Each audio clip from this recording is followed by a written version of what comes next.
Yeah, yeah, yeah.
remembered my mouse.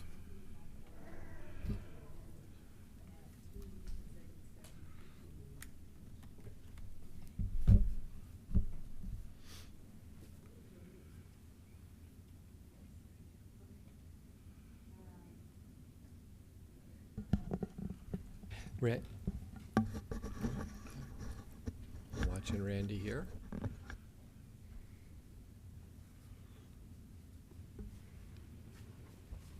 Good to go. Good afternoon. I would like to call the Board of Trustees special meeting to order on Tuesday, February 17th at 4:30 p.m. Can I have a roll call, please? Trustee Ash, Here. Trustee Cahar, Here. Chair Hoskin Sutton, Here. Vice Chair Kump, Here. Trustee Sanchez, Here. Trustee Scruggs Andrieu. Here. Thank you. Now I want to ask for a motion to amend the agenda to have 2 executive sessions, each for 15 minutes. Does that change the time of one currently listed? Yes, we're removing that and we're just adding 2 for 15 minutes. If I can get a motion on that. Yep, make a motion to accept. Second. Okay. I have a motion and a second. Any questions or comments? Do we have a topic for the second session? I'm gonna get to that after we get through the motion. All in favor? Aye. Aye. Opposed? Okay. The first executive session will be consultation with an attorney for the public body or agency which will be deemed privileged in the attorney-client relationship with possible action or no action to follow in the open session. It will take place in Upper Jewel and in the virtual meeting room. Present with the board will be Attorney Goheen and Dr. Mosier. Our second executive session for 15 minutes will be an executive session to discuss personnel matters of non-elected personnel with possible action to follow in the open session. This will be 15 minutes as well, and this will be with just Attorney Goheen. And we'll give board members time to get to the meeting, to the executive session meeting room. Okay? All right. Can I get a motion? Okay. Can I get a motion to go to executive session? So moved. Second. I have a motion and a second. All in favor? Aye. Opposed? Aye. Okay. We will adjourn to our executive session.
I've got to bring us back In open session. to open session.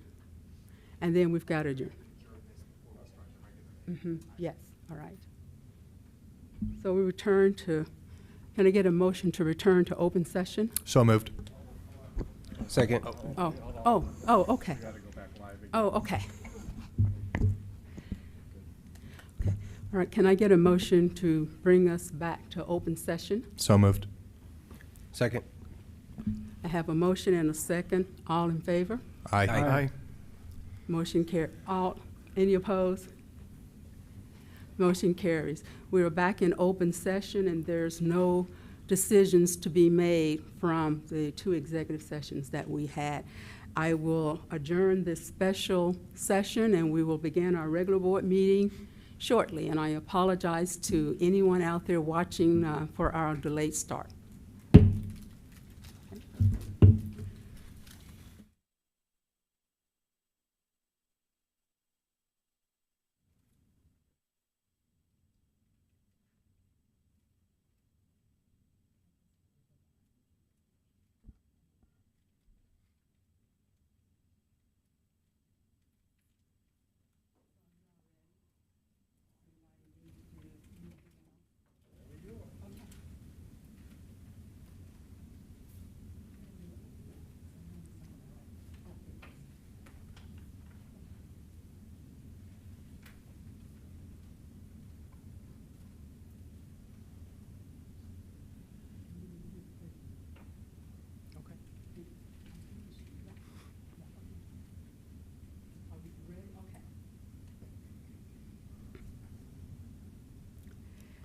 Good evening, everyone.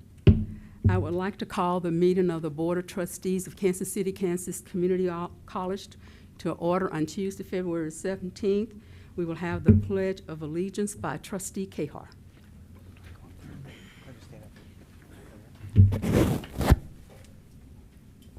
pledge allegiance to the flag of the United States of America and to the republic for which it stands, one nation, under God, indivisible, with liberty and justice for all.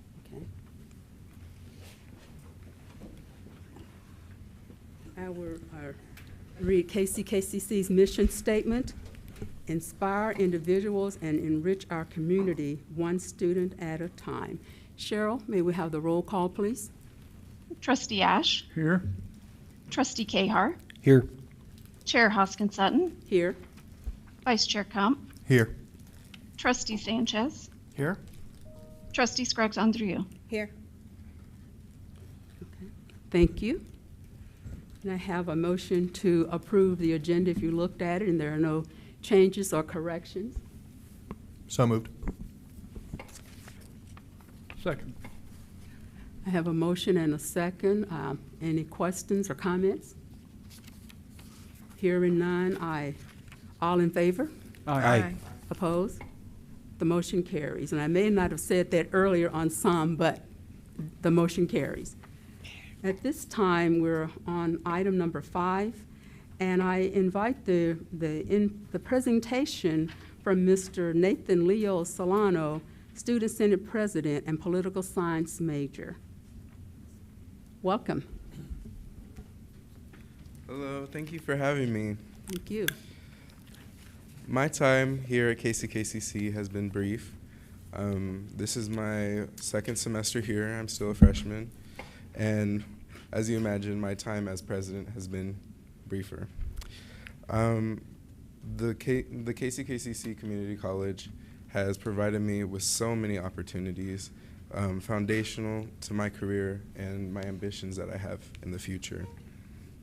Stepping into president, I was admittedly nervous. I wasn't sure how things were going to go. I was suddenly tasked with delegating our officers, speaking and representing our peers, and shaping the community around my campus for the better. I realized that this was not just a title given to me. This was a tool. And I used this tool as mentorship for me and the officers around us, and to cultivate opportunities for all our students.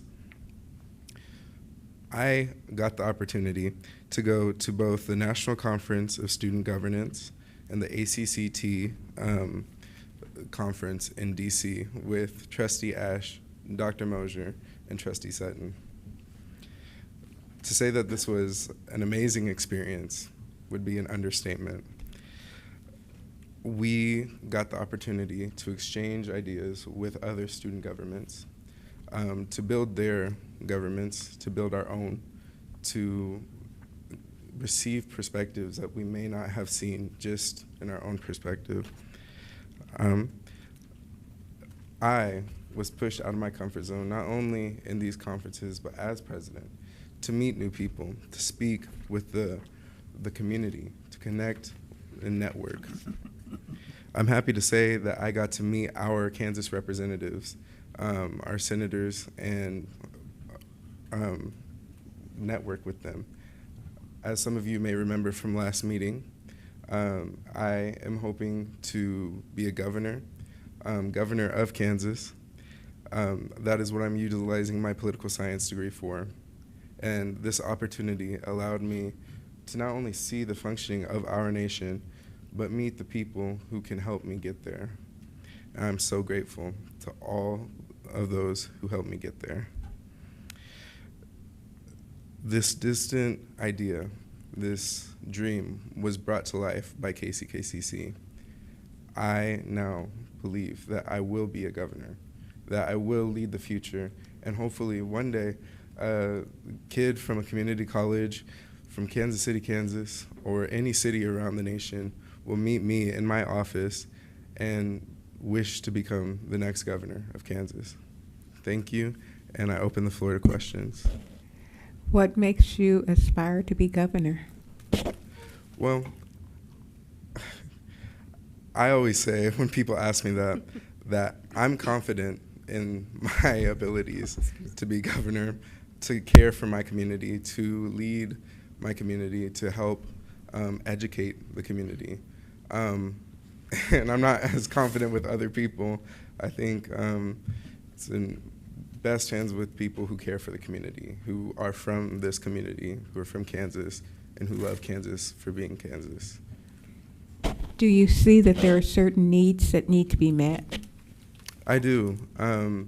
My big focal point is education. I think everyone's entitled to a very quality education. I graduated from Sumner Academy of Arts and Science. My alumni. An amazing school, and I will never hesitate to say that I graduated from Sumner because of the opportunities it's assisted me with, for the education, the quality that I receive. I know full MLA format off the bat. I know our country's constitution because of my American government class, and I'm happy to say so. And I want everyone to be able to have the same opportunities that I got because I got Sumner. Thank you. Now, on the trip with the people that you were networking, so what are some of the ideas that you're bringing back that you see that you would like to incorporate in terms of your role here and what you're doing, your vision? All right. Our Senate is currently considerably small. What we notice from the other community colleges, granted some of the community colleges were associations with multiple community colleges under the association, they have large senates, they have huge senator populations, they have committees for almost anything, and it's helpful. You know, having that many hands at your disposal is something we lack right now, but we hope to grow. I understand our numbers. I understand not everyone's interested in getting involved, but I do believe that there are some who just haven't gotten the opportunity here, who would love to be on a committee, who would love to build their repertoire, and I'm here to find them. And that's the main idea, is that the student governments from around the nation gave us, was just build your Senate, have committees for everything. And that's what we're hoping to do. That's great. Thank you. I will share that being in Washington, D.C., and seeing the excitement that Leo had. And that's why I, having worked here and worked directly with students, the excitement, the light bulb that goes on in a student's head when they have that experience. And it was so rewarding to see that in Leo in DC. He was just so excited. I mean, especially with the conversations that you had with Senator Moran, is that right? Yes. So that was so rewarding to see. And I'd like to say, again, thank you to Dr. Mosier, Trustee Ash, and Trustee Sutton. You guys really helped me the whole trip for DC. Y'all were like my coaches. Y'all told me how to dress. You told me how to act in certain scenarios with the meetings. I couldn't have done it without these wonderful people. Thank you. Well, you did a really nice job. You spoke well, and you represented yourself well. You represented our school well, and I think that was recognized by the legislators and their staffers. And we kind of got him wired up maybe to do a congressional internship there. So he's going to be following up on that, and we'll just watch and we'll see what happens. Thank you. Any more questions? Good job. Thank you. We'll see you a little bit later for your student senate report. Yes. See you guys soon. Thank you very much. Okay, all right, thank you. At this time, we open it for any audience to patrons or petitioners. I invite the public to raise their hands or in the chat or approach the podium for the opportunity to address the board. Addressees must state their name and address for the record before making the comment or question. There's a 3-minute limit. Do we have anyone online? We do not have anyone online. And I don't think we have anyone here in the audience. Okay, then moving on. Next, we will have a presentation from Dr. Scott Baylock, our Executive Vice President, on our KCKCC Strategic Plan Biannual Report. Welcome, Dr. Baylock. Thank you, Madam Chair. It is my pleasure to provide an update on our progress towards accomplishing the priorities and goals contained in our strategic plan here at KCKCC. As a review, if you're not familiar with our planning process, we're on a 3-year planning cycle. So this current cycle runs 24 to 27. Our strategic plan is informed through input received in town hall forums, focus groups, interviews, and surveys, and work on campus during the previous planning cycle. We built on the accomplishments with the previous cycle to further engage the community, to respond to stakeholder needs, and improve student outcomes. We're focused on student-employer partners and the diversity of the needs that they present. Our strategic plan is guided by our values: student success, excellence, multiculturalism, innovation, integrity, and collaboration. Within the strategic plan, you'll note 4 priorities. Under each priority, there are 4 goals, and under each goal, there are 4 initiatives. Our strategic priorities are student success, quality programs and services, employee engagement, and community engagement. Priority 1, student success, provides services and resources that empower students to attain their goals, and you'll see the goals underlying there. Priority 2, quality programs and services, provide excellence in education by offering relevant and innovative educational programs and services that meet the needs of our students and community. You'll see the goals underlying there. Priority 3, employee engagement, foster an institutional culture that reflects the community the college serves, with goals. And priority 4, community engagement, advance KCKCC to its next level of excellence and elevate the college's presence in the community with its underlying goals. Highlights of our work over the past 6 months include program paths that help students map their education journey. They have been created for all programs. Predictability is key for our students as they work with our advisors to create individualized learning and career plans based on their interests, goals, and their circumstances. These plans inform our team of what classes students need, when and how they prefer to enroll, and what additional resources and services can benefit them. We also ensure our students' plans are guided by our university employer partners, enabling graduates to easily transfer to a university or secure a job following their completion with us. Further, our academic and career planning is supported by our first-year seminar, Course Blue 101, that connects students with resources early in their learning journey. It should also be noted this past fall, programs across several of our academic disciplines transitioned from developmental course offerings for students in need of foundational skill support to addressing those needs in college-level courses with intensive academic support. This expedites the path to degree completion for students and keeps their costs down and complies with the Kansas Board of Regents. KCKCC is recognized locally, regionally, and nationally for our responsiveness to employer needs. We continue to contribute to the American Association of Community Colleges EB Hub initiative, recently hosting partners to discuss our education and industry partnerships. Last fall, we were invited to present on our collaboration with industry at the Association of Community Colleges Trustees Legislative Congress in New Orleans, and the college was identified as a finalist for the Bellwether Award in Workforce Development by the Bellwether College Consortium. We stand out as a partner of choice for employers in the Kansas City region. Employers serve on our program advisory boards, and our career services team engages area employers to discuss their needs and include them in talent recruitment and career development events like our career fairs. These events now attract hundreds of students and career seekers from our community. Additionally, career services, in collaboration with academic and workforce programs, is advancing internship and micro-internship opportunities for students. These opportunities complement what students learn in the classroom and contribute to their job readiness. We continue to grow our transfer and articulation pathways with area colleges and universities over the past 6 months.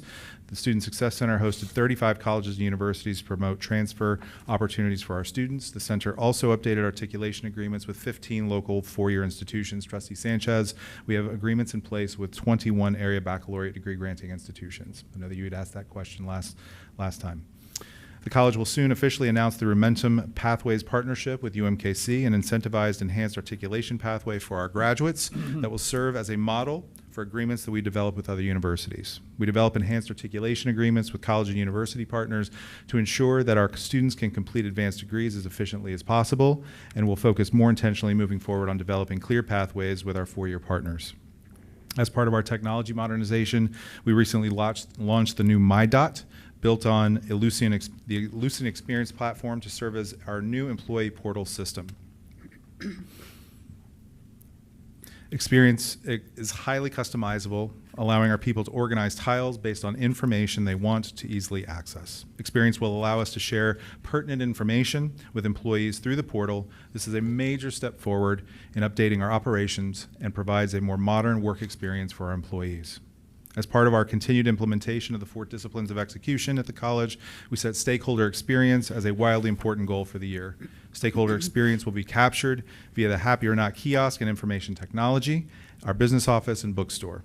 We've also created a stakeholder survey to solicit feedback on our service to students and the community. In the fall, we administered the Ruffalo Noel Levitt's Employee Satisfaction Survey. This year's administration featured a new survey instrument, shifting away from a previous survey used by Noel Levitt's. We'll look forward to presenting findings from our recent administration of the survey, a comparison with peers, and action steps for employing feedback next month in our report to the board. In the next few weeks, Marketing and Institutional Image will administer a brand and reputation survey across our service district with Hanover Research. That survey will provide great insight on our reputation and relevance in the community. And finally, we recently completed a targeted fundraising campaign supporting the expansion of our Automation Engineer Technology program at the new downtown center. The $6.5 million raised from a combination of sources positions us to double the capacity of our advanced manufacturing programs. The capacity expansion is based on current and anticipated manufacturing talent demands in the region. We'll operate labs at both the downtown center and technical education center simultaneously to meet that demand. And as you heard last month, the KCKCC Foundation raised $1.2 million to support student scholarships and our academic and workforce programs. Looking ahead, we'll open the downtown center this fall, expand delivery of programs and services across the college, engage in planning and strategy for a new Leavenworth Center, pilot early college with Kansas City, Kansas Public Schools, grow and systematize our dual and concurrent partnerships to ensure consistent access across all area schools, complete Ellucian Colleagues implementation and continue modernization of college processes, operations, and services, engineer enrollment management processes and systems to promote student access and success, align program offerings with labor market demand and community needs, and invest accordingly. We'll build a centralized data ecosystem and governance framework to ensure accuracy, transparency, and institution-wide access to insights, and strengthen our organizational capacity to ensure sustainable growth and scalability. I just want to take a moment to thank everyone that contributed to the production of the strategic planning update. It is a total team effort across the entire college. That includes our academic and workforce program areas. That also includes institutional effectiveness and our Office of Marketing and Institutional Image. This concludes my report. I welcome your questions. Thank you for this report. That was there's a lot of exciting stuff in here. I think my question kind of goes along the lines of it's kind of going with a lot of your discussion with the four-year institutions, particularly even in the community engagement section.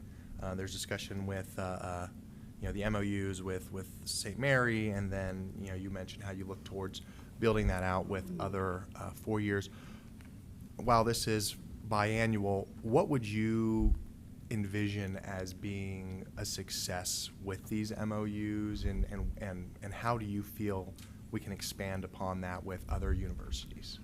Yeah, I mentioned, and I was covering a lot of ground. There's a lot of good work that has been performed over the last 6 months, so apologize for trying to cram so much information into a 5-minute report. We can look to, and I mentioned the enhanced articulation agreement with the University of Missouri, Kansas City as an example. That is one that can serve as a model for other articulation agreements with baccalaureate degree granting institutions. It's highly incentivized, meaning it's very affordable for our students.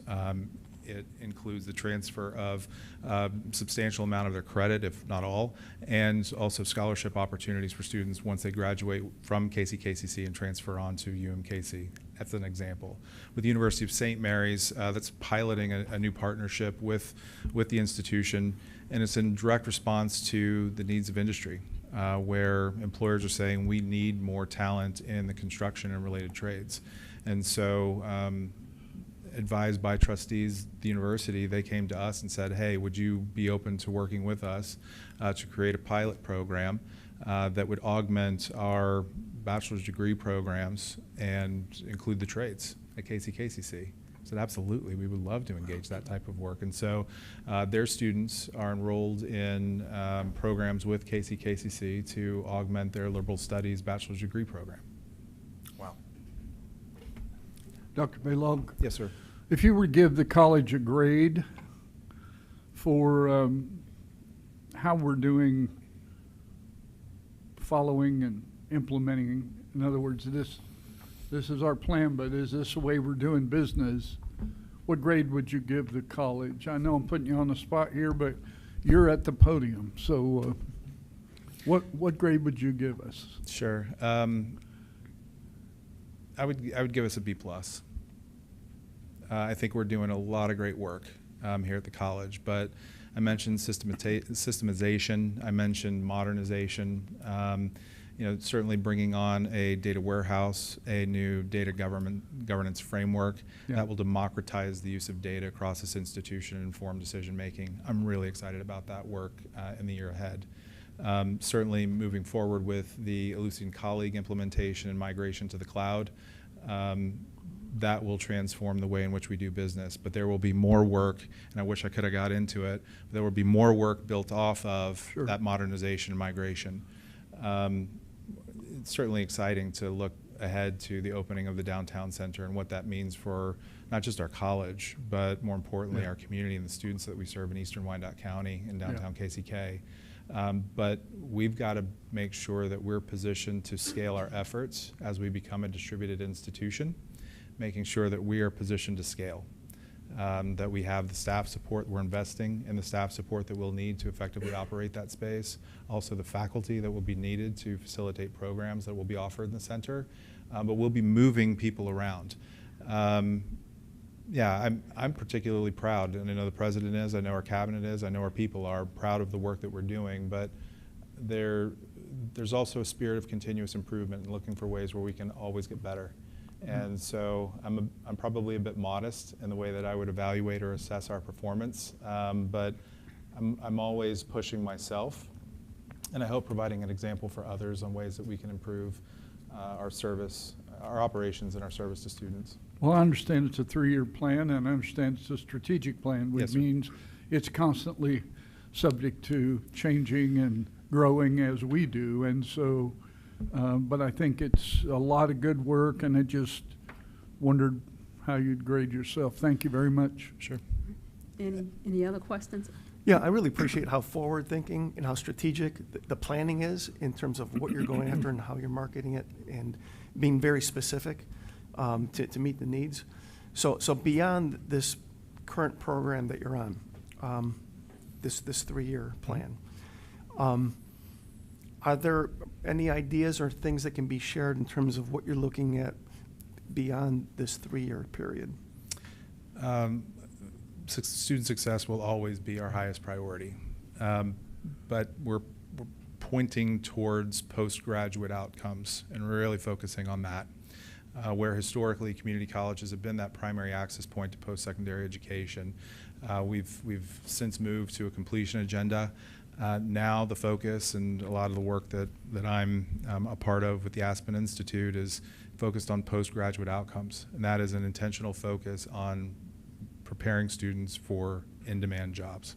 It's not just enough to get them to the finish line, but what is that degree positioning them for?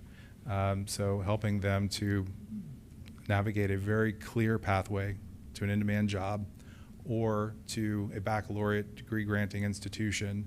And I think historically, we would have declared victory on helping them to complete here at KCKCC and then moving on to a university. But I think moving forward, it's how do we work more closely with our university partners to ensure that there's a good job at the end of that 4-year degree, and we're helping our students to complete as efficiently as possible, even at the upper division level. That'll be key. Certainly growing our capacity, positioning for the future, so that we're operating very efficiently and optimizing our return on investment in our people and our technology and our facilities, doing all that we can to ensure that we're optimizing that ROI. The basic pillars of the strategic plan will continue to guide our work moving forward. Student success, quality programs and services here at the college, effectively engaging our employees and supporting our employees, and engaging the community. That's at the heart of what we do. And as we wrap up this plan, as we're getting close in the final year of this plan, we'll be having stakeholder meetings, cross-institutional community meetings to help identify what others believe the college should be focusing on, and then taking that into consideration for creating the next 3-year plan. There'll also be a big emphasis on workforce development and apprenticeship, because that's what a lot of the companies are needing. We have a huge number of companies looking at Wyandotte, Leavenworth County, and they're going to need individuals that have very specific skill sets. So along with the higher education and the articulation, we'll be making sure that we're doing program alignment with those jobs that become available, and they're high wage, high demand jobs, and inserting apprenticeship wherever possible, because it's one of the best solutions for the institution, for the students, and the employer. So it's really a triple win. So, and then we'll find out what other items that we need to look at for the next 3-year plan through those stakeholder sessions. And with that work, aligning with funding vehicles that exist at the state and federal level. So you've heard a lot about Workforce Pell. How do we lean into that and make sure that our program portfolio aligns with Workforce Pell, so that our students can fully leverage that. Also leaning into labor market demand. Our portfolio mix should really reflect the demands of industry and employers in our area. One of the things, I just want to note this, you receive these updates every 6 months. Why? Because our plan isn't something that just sits on a shelf.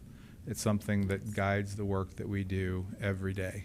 And so it guides as we approach our budget planning, our strategic plan, our priorities within our plan, the values of this institution will guide that budgeting work, will guide the planning, the work ahead for the coming year. So I want, particularly for the newer trustees on the board, to be aware that this is a living, breathing document. This is a document that we continually refer to guide the work and investments here at KCKCC. Okay. Thank you. You're welcome. Thank you, Dr. Baylock. That's very impressive. We appreciate the work. It takes the whole college to get this done, so thank you, everyone.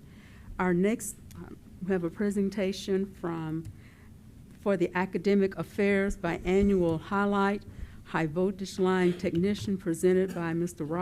Robert Manty, Instructor and Program Coordinator. Did I pronounce it correct? Yes, you did. Okay, I all right. appreciate that. Okay.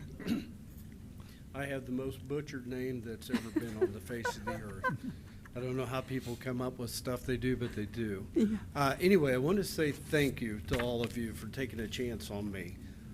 Being involved with the Line Tech program has been an aspiration of mine for quite a while, and I'm glad our paths finally crossed and we were at this point. I just can't say thank you enough for the opportunity. I've been a journeyman lineman since 1995, and in that time I've seen a lot of things, been in a lot of situations, responded to a lot of outages, and responded to different electrical issues, if you will. I bring that experience to the students. What I want for them to do at the end of each and every day is to go home. My saying is 10 fingers, 10 toes. We haven't lost anything. We've made it home, and our family gets to see us. We were able to raise our children, and we're able to lead a great life. That is what I want to pass on to our students, is that. And by doing that, we have built a program. I built my program on safety. We started with OSHA 1910-269 before they even strapped their hooks on and hit the pole. We went ahead and we went through what are the requirements, what can you do, how should you be able to protect yourself. That was step one.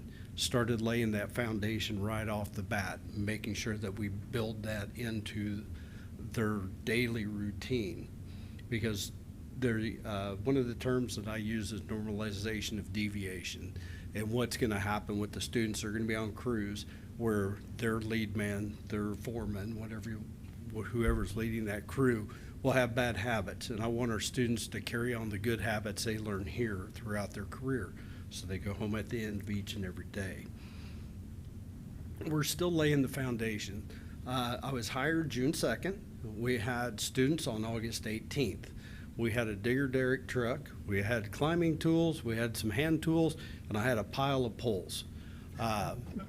So when I talk to the students about, we are year one, our legacy is year one. The foundation we lay today carries on throughout the lifetime of this program.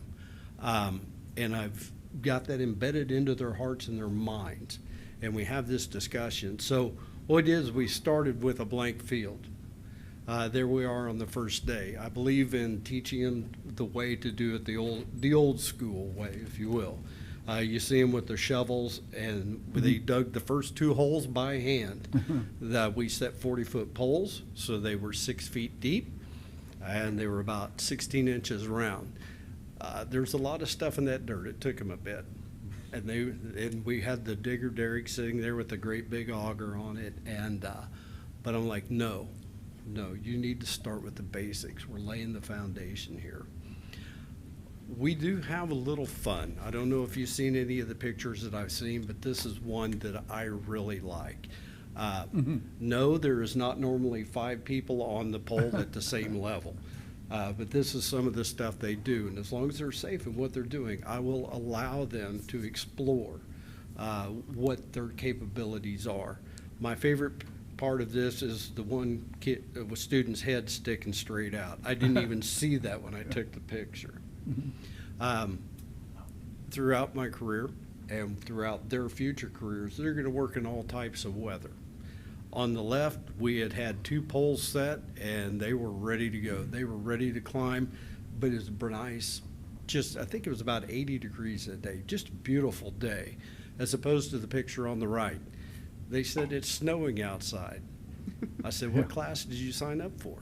And they was like, well, we signed up for the lineman class. Yes. When do we work? When the weather's bad. Outages usually don't happen when it's nice outside. You need to be prepared. So I took them out and had them climb up, brush the snow off the top of the pole. And it was snowing hard enough, they all climbed the same pole and they all got to brush snow that day. Good. 1 minute. One of the things that I have enjoyed here, and this is one thing that the students really enjoyed, is Ashley Irvin came out. She's my interim dean, and the students like seeing people from the college other than me. They spend enough time with me, so Miss Ashley came out, strapped on a set of hooks, and you can see there on the left. One of my students, Ashley Enriquez, helped her get her fitted up with her tools, and then we taught Ashley how to climb. On the far right, her feet are about 10 feet off the pole, and that's me. I'm up there with her. Her goal is to get to the top of the pole, which means my student's goal is to get their dean to the top of the pole. I hope you're ready, because they are excited. They're in the middle. We have, as we go, we lay a foundation, we progress. Now we're into hanging transformers, and we're going to start wiring up transformers. That's me and Ash. That's our other Ashley Enriquez, who, by the way, was the first of my students to touch the top of that 40-foot pole. Very impressed. We're hanging a transformer there. Time limit. This is just because I like beautiful photos. And that's just what it is. Students are up there. As I've watched them to progress, gain more confidence, more competence in what they do, I want to make sure that I have something to remember this by. And that is just a beautiful picture. It was a great day, and as you can see, they're all up there on the pole getting ready to do their tasks. This is another one. We're hanging a transformer, and to me, moments in time are captured in pictures and music. Just the students sitting there on the truck, students up the pole working. I like seeing that stuff. I like those positive moments etched in my mind. I like sharing this with the students because when they think back on their time here at Kansas City, Kansas Community College, it's going to be snapshots, little moments in time that build the big picture of the foundation we laid for the first year of the Line Tech program here. And I think that was my last photo. Part of what we've been doing is making connections. In order to get into the utility business, you have to have connections. We've been to BPU. They've taken real good care of us on tours of the power plant substation facilities, their main service center, and plus they pop in once in a while when I can get them. We've been out to the Lineman's Rodeo, which is the International Lineman's Rodeo. I still have friends from Ipswich, England, that I met there, and it's making connections. And in that connection, I am getting our program on their website, and our students are eligible to apply for scholarships through the Lineman's Rodeo. I'm going to close with this. The program is big. I am the one standing here, but I asked my students, or I told them, I said, I get an opportunity to address the president and the board of trustees. What would you like me to tell them for you? So I took all the stuff they said out and made them try again. And what they said was, thank you for this program. There's a couple students who once it was known that there was going to be a program here, had waited a couple years to come here. So they wanted to say thank you for that. They also wanted to extend an invitation. They love when people come by and see them in the field or in the classroom. I like that too. One of my beliefs is the human element. I want my students to know people on the campus. I want them to interact with other folks outside of our program, outside of CTE. I want them to know you guys. And the one thing they really like is when people stop by and just say hi. So I'm going to go ahead and close with that. If anybody have any questions. Thank you for that presentation. That was just so inspiring. Any questions, everyone? Yeah, one thought that comes to mind, there probably can't be very many, I would think, I mean, I don't know, schools like this around the country. There is a lot of schools like this around the country. We have the Metropolitan across the state line, they have one. Manhattan has one. Ozark, which I believe is down around Springfield, Lynn Tech over by Jefferson City. Then you have Pratt Community College, which actually has 4 campuses. Do you mind if I share just a quick quote about how I feel about that? Oh, sure. When I left my last job, the executive director came up to me and asked me what I'm going to do about the competition with all the other line schools. And I'm like, okay. I don't have competition. I have a standard that I set. I have a level that we are going to live up to here. We're going to set the standard. So even though we have others around, I'm not going to badmouth anybody else's school. I just want you to know that I will set a standard that we can all be proud of here. Yeah, I appreciate that kind of pride and that mindset, because that really is, that gets transferred to your students. And then they believe those values, and then they go out and are further able to be a success in addition to the technical training that you receive. So I think this is fantastic opportunity, especially for our local kids. Yes. To get involved and know, because not everybody is going to want to go or can, sit in a classroom, and the whole academic avenue isn't necessarily for them, but the trades, it's important, and it's a big deal, and it's a backbone of a lot of industries. So thank you for what you're doing. Yeah. Anybody else? I just have a really quick question. When we're kind of transitioning these students out after completion of this program, are we working to connect them into like Local 53 or into the linemen's around here? Or, I mean, the way I kind of focus it is I'd love for these students to graduate here and then stay here, right? Yeah, I do have a very good relationship with Kansas City BP. I actually retired from there. First 17 years of my career were at Kansas City Power and Light, and I have people from both those utilities on the advisory board, as well as Gardner, the city of Gardner, and Capital Electric. I drew a blank. And Local 53 as well.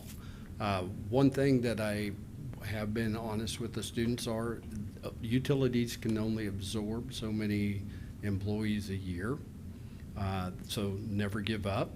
And when I was in my last position before coming here, I had worked with the municipalities throughout the state of Kansas, a couple in Nebraska. So I have a lot of connections, and I researching to see who has internships, because if you can get in and just get a look, the hardest part is getting through that door the first time. So yes, working very hard on that. And does that answer your question? I love that answer. Okay. Thank you for a very inspiring presentation. Thank you. Thank you. It's just amazing we were able to get such great talent, so thank you. We were very pleased to hear this. I am so rude, I walked off. No, I appreciate that. All right. I have a quick statement real quick before you take off. Thank you for being a trailblazer, and thank you for making those students dig that hole by hand. That's a good lesson. A lot of people haven't done that, don't understand how hard that is, but if I might get with Dr. Mosier and see when there'd be an opportunity to come out and see what they're doing in person. So that sounds like a really neat class, and thank you for being a trailblazer in that. Appreciate it. All right. All right. Thank you again. Our next item on the agenda is our report on our applicant and hires data. Annual update presented by Ms. Lorraine Mixon-Page, Chief Human Resource Officer. Ms. Mixon-Page. Good evening, Madam Chair, members of the Board of Trustees, Dr. Mosier. I am happy to present the annual report on our applicant hiring and demographic data for 2025. KCKCC saw a significant surge in the number of applications for this year, and so the next several slides will provide some data for you to review. A total of 3,076 applicants contacted the HR team about employment opportunities in 2025. Of those, 147 were hired into our available positions. This is a 32% increase over the number of applications that we received in 2024, even though we filled roughly the same number of positions. From the total applicant pool, we had 1,612 females apply. That represented 52.41% of the applicant total pool. Of those, 1,304 were males who applied. That was 42.39% of the pool. And we did have 160 individuals who chose not to identify their gender. The gender split of new hires leaned toward females. This was a 61.23% representation. The next table outlines the racial and ethnic demographics of our applicant pool and our new hires. We did experience a shift in the number of ethnic demographic, a shift in the ethnic demographics of our applicants. So the HR team participated in Hablemos with the Hispanic Chamber of Commerce, as well as the Feria de Empleo with the Guadalupe Center and their career fair. As a result, the number of Hispanic applicants increased from 219 to 219 from 24 in the previous year. This resulted in a tremendous improvement in the hiring ratio, with the college bringing on 13 Hispanic employees. Whereas in 2024, we only brought on 3, so that was a significant increase for us. The number of applicants in the other racial categories remained about the same. The next slide highlights some of our specific position breakouts. So for example, we had 2 vacancies in our administrative ranks in 2025. For those 2 positions, we received over 300 applications. We brought on 14 new faculty. That was not an increase of 9 positions over the previous year, and for that we received 250 applications. Now, recruiting adjunct faculty has been a challenge for us in the past, but this year, although we hired roughly the same number of applicants, we saw a tremendous increase in the number of folks interested in our positions. Recruiting individuals for our staff positions takes most of the time in HR. We processed 2,028 applications for 83 staff vacancies. The hiring demographics were similar to the previous year, with the exception of the Hispanic category that I've already covered. A snapshot of our 2025 recruitment compared to current workforce, student enrollment, and Wyandotte County demographic data is reflected on this slide.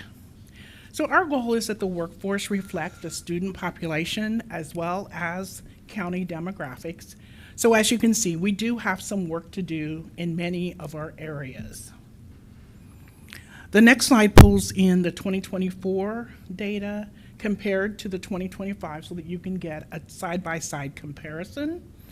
And when you focus on the new hire column, compare that to the student and the county demographics for the college, you'll see that it does highlight some of the strides that we have made, but also some of the opportunities for the college.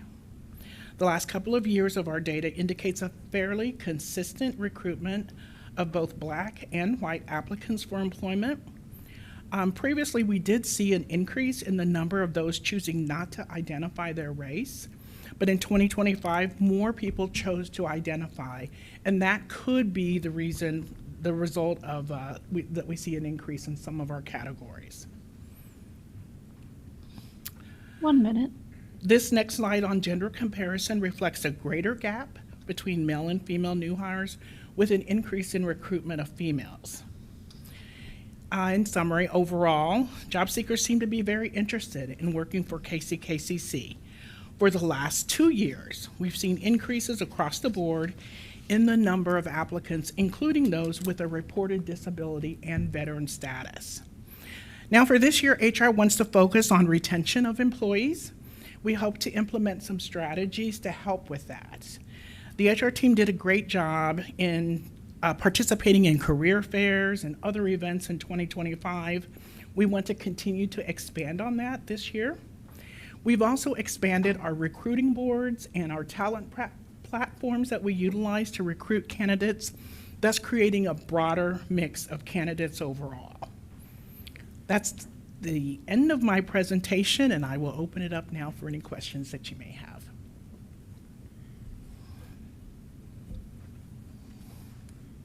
Sounds like a pretty good year. Thank you for that informative report. I know at one time for the new members, part of our board goals was to get more informed information because the citizens of Wyandotte County wanted to know how we were doing in hiring local people. So thank you for that information. And we are starting to track that information. I don't have it in today's report, but certainly that's something that we could look at. I did meet with a member of my team this week who said that we are seeing greater interest in the Kansas City metro area, but we can get you specific statistics for the next report. Okay. Okay. Anyone else? Thank you. Thank you. Next on our agenda is communications, and at this time, we don't have any communications unless you have something. Next, we're on to our board committee reports, and we will have our board finance chair, Trustee Ash. Well, the Finance Committee met, that is to say, Trustee Cahar and I met with the staff last Tuesday. I had to, well, it was all remote, but I remoted in from Washington, D.C. with Dr. Mosier. So we kept our normal and our regular agenda. And again, we found all of the reports to be adequate and good. We looked at some information that you're going to be able to look at later tonight, and I'm sure we'll deal with in terms of fees and tuitions and things like that. We had a pretty robust discussion, I think, about it, and got any questions, answered or resolved, and we voted to move them on to the full board. So we continue to remain in a good financial position, a strong financial position, and we are poised to be able to deal with any negative contingencies that might be thrust upon us or anything that we may be thinking or aware of at this particular time. So again, the Kansas legislature is in session, so we'll continue to monitor, and we'll see how that comes out. But we're pleased with the report. We think you will be too, and you may have some questions as it's presented later, but that's why we meet. So did you have anything you'd like to add, Joe? No, I think you covered it. Thank you. Okay, so that is the report. Okay. Any questions? All right. May I have a motion? Motion to approve the report? Yes, motion. A second. Okay. I have a motion and a second. Any questions, concerns? Hearing none, all in favor? Aye. Opposed? The motion carries. The next is the Board Policy Committee, and of course, we met a week ago Thursday, and we had a very good meeting, and it's very informative to have the VPs and the people from the exact areas who these policies impact. So we had a very good meeting, and we'll discuss the policies that will be presented to you later that are in your packet for approval, that have gone through the entire process. But also keep in mind that even when it comes here, if you have some concern about it, we don't have to, you can still not approve it, just so you know, it's not written in stone. I have a motion to accept the report from the Board Policy Committee. I make motion to accept the report. Second. I have a motion and a second. Any questions, comments? Hearing none. All in favor? Aye. Aye. Opposed? The motion carries. And, you know, I believe, I see a statement on here. I don't know if you wanted to say something, but there was already a statement on here when it comes to the Board Engagement Committee trustee. It says Trustee Ash, no committee meeting.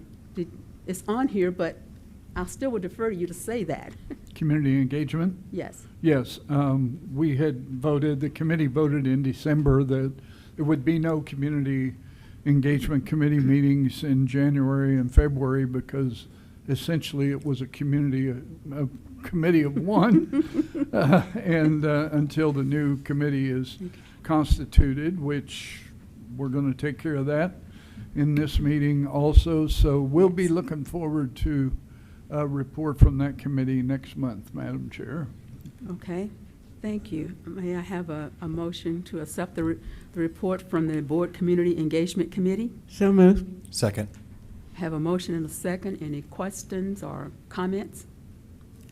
Hearing none. All in favor? Aye. Opposed? The motion carries. Next on our agenda is the KCKCC delegate, which is Trustee Ash. Trustee Ash?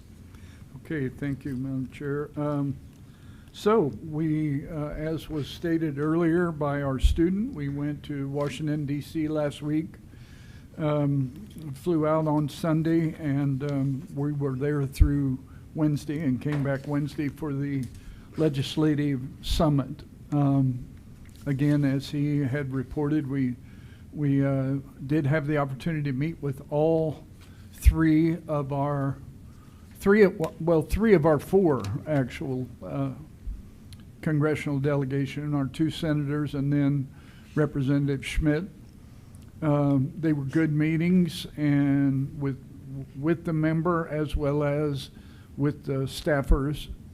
In addition to that, Dr. Mosier, working with Merchant McIntyre, had a meeting set up for Monday morning with the Department of Labor, and there were like 5 or 6 different individuals and programs represented there.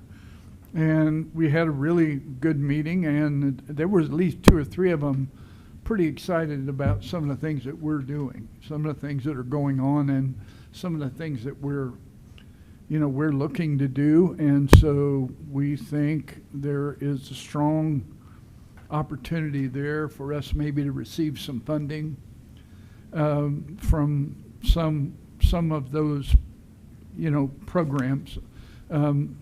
Just to be sure you know or you remember, as early last year, a year ago, when the new administration came in and they began to sort of dismantle the Department of Education, and they funneled off a lot of those different programs and that had funding attached to them to various other federal agencies. And the Department of Labor got a number of them because, of course, a lot of them dealt with workforce issues, workforce development issues, and programs to help benefit students going, to college and being prepared for the workforce. So it was a really good meeting. We attended a general session, opening general session, and there was a panel of 4 individuals there that were sharing their perspectives on the higher education landscape, because as I just mentioned, it's sort of changing, or it has changed and is in a process of changing. We didn't get to hear all of that because we had to go to the meeting with the Department of Labor, which was, again, well worth our time and effort. But when we got back, there was a general session luncheon, and we heard from some guest speakers, one of whom is the congressional correspondent for CNN, and he offered some great insight and perspectives about the situation on Capitol Hill, again that continues to evolve and so forth. So Tuesday we spent the day really at the Capitol with all of those meetings. I think our first meeting was with Senator Marshall at like 8:30, and so we were down there for that meeting, and then we followed up with a meeting in Senator Moran's office. He was not able to join us there, but he had made arrangements for us to have lunch in the Senate dining room, which is always a pretty special treat. And then he came by and visited with us probably 20, 25 minutes. And then he had to leave to go cast a vote in the Senate chamber, but was a good meeting, a good conversation there. Both Senator Marshall and Senator Moran were pretty impressed with Leo and his story, telling his story. His story is much like a lot of community college students from across the country, across the nation, and just how important it is for them to do their work and continue their work so that people can attend community colleges and have access to higher ed, open and full access to higher ed. So, Representative Schmidt was pretty impressive when Leo asked him, "So how did you get here?" And Representative Schmidt took the time to literally talk about going to college and graduating and moving through the various positions, that he had held, and he encouraged Leo. He said, your path will be your path, but whatever you do, stay on the path. Just keep going, because you never know where you end up. Now, you know where you want to end up.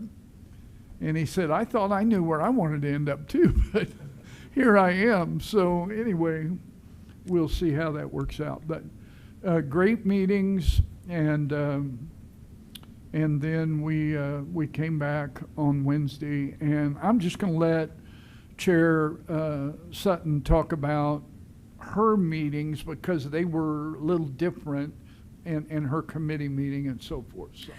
Yes, and I won't get into like the deep details of it, but I had that Student Impact and Success Committee that I serve on, and our meeting was on Saturday, the 7th, so I went early, and I was leaving that morning, and my flight from here was okay, but when I got to D.C., because of the high wind, my flight was diverted to Pittsburgh, and it had snowed there. I ended up getting there late.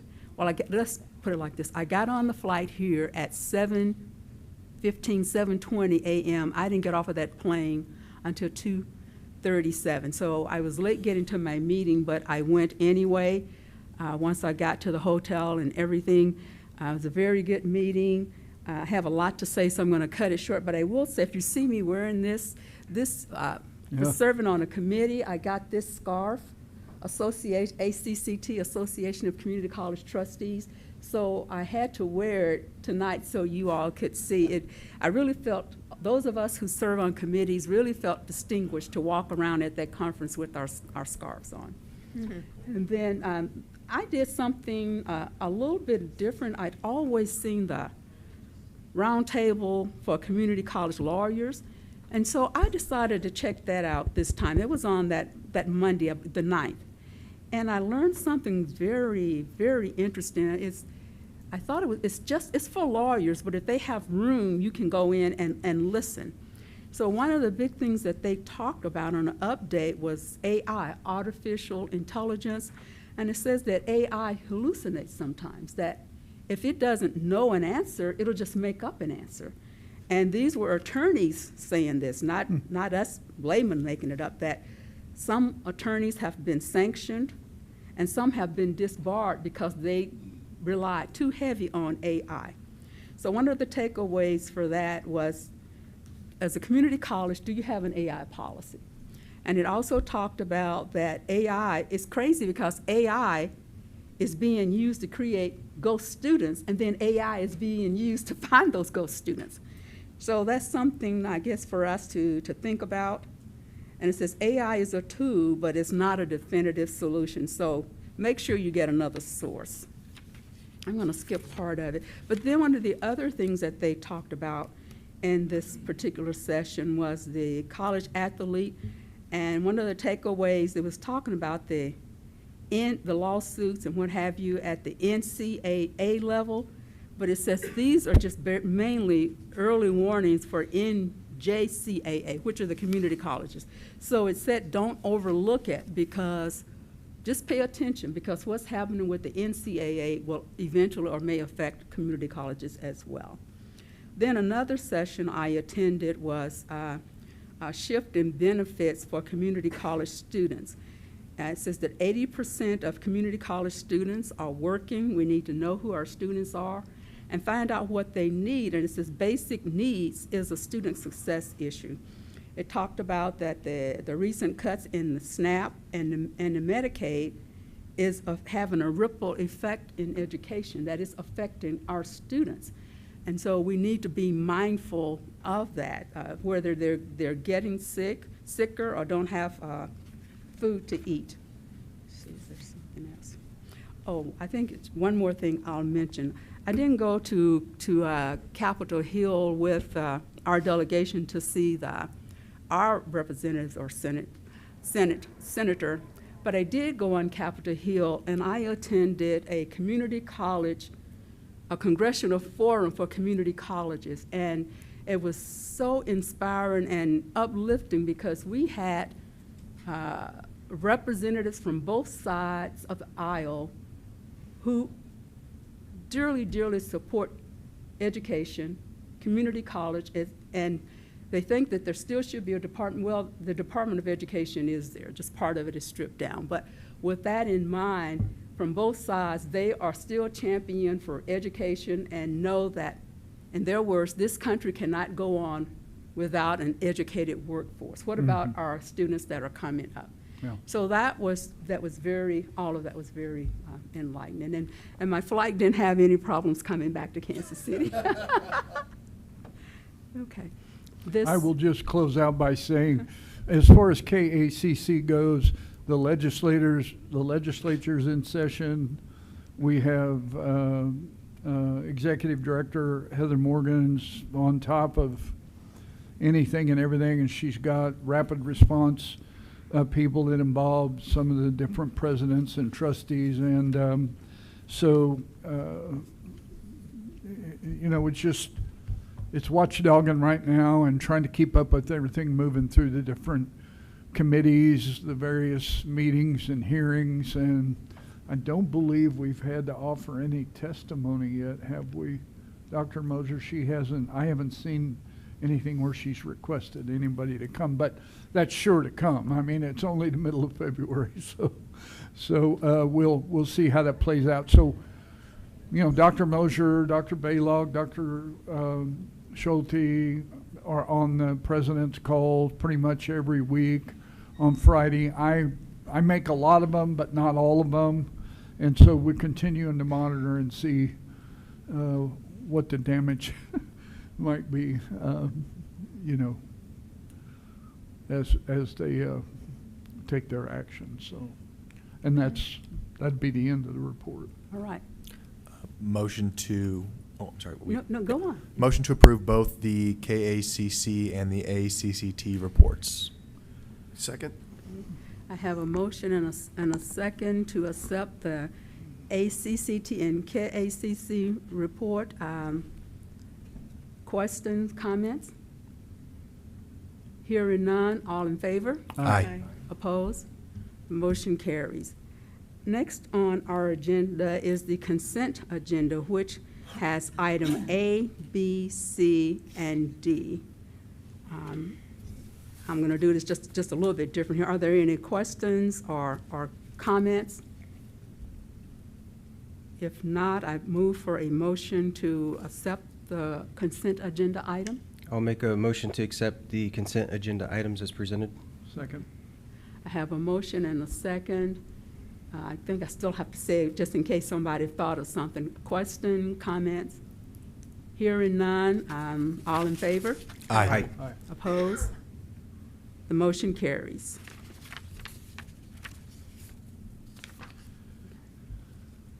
Let's see. Chair, we have the president's report. Sorry, yours, well, oh, that's what I thought, but I saw yours on there in red. Okay, all right. Student Senate, Mr. Leo, thank you for staying with us so long here. I know being a student, you have classes and everything in the morning. It's always a pleasure. He's a night owl. The Student Senate has planned 3 lunch and learn dates. The first one was today, February 17th. We had approximately 10 students show up. We offered free pizza and an opportunity to speak with their representatives.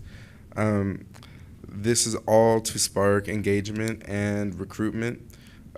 Like I said, we're trying to build our committees and ensure that we have a strong Senate. First step is the outreach to the students. The other 2 dates are March 11th and April 15th. We're excited to say that we already have 2 interviews scheduled for an officer position and a senator position. Moving on, the Senate has completed the policy review regarding hybrid work and is ready to submit. We are looking forward to the March 6th and 7th Midwest Student Government Association Conference. My whole speech before was about the conferences I was able to go on. Conferences are always rich in information, valuable to all our students, and I'm glad that this opportunity is open to the entire Senate. We thank you for this opportunity. And the Student Senate would like to thank you for the opportunity to send its president to the ACCT DC conference. My leadership skills have improved vastly by seeing other leaders, and the entire Senate is benefiting from this and is able to see the improvement. Thank you, and I open to questions. All right. Thank you for your leadership. Thank you. Okay. Move approval of his report. So moved. Second. Have a motion and a second. Questions, comments? Hearing none, all in favor? Aye. Aye. Opposed? The motion carries.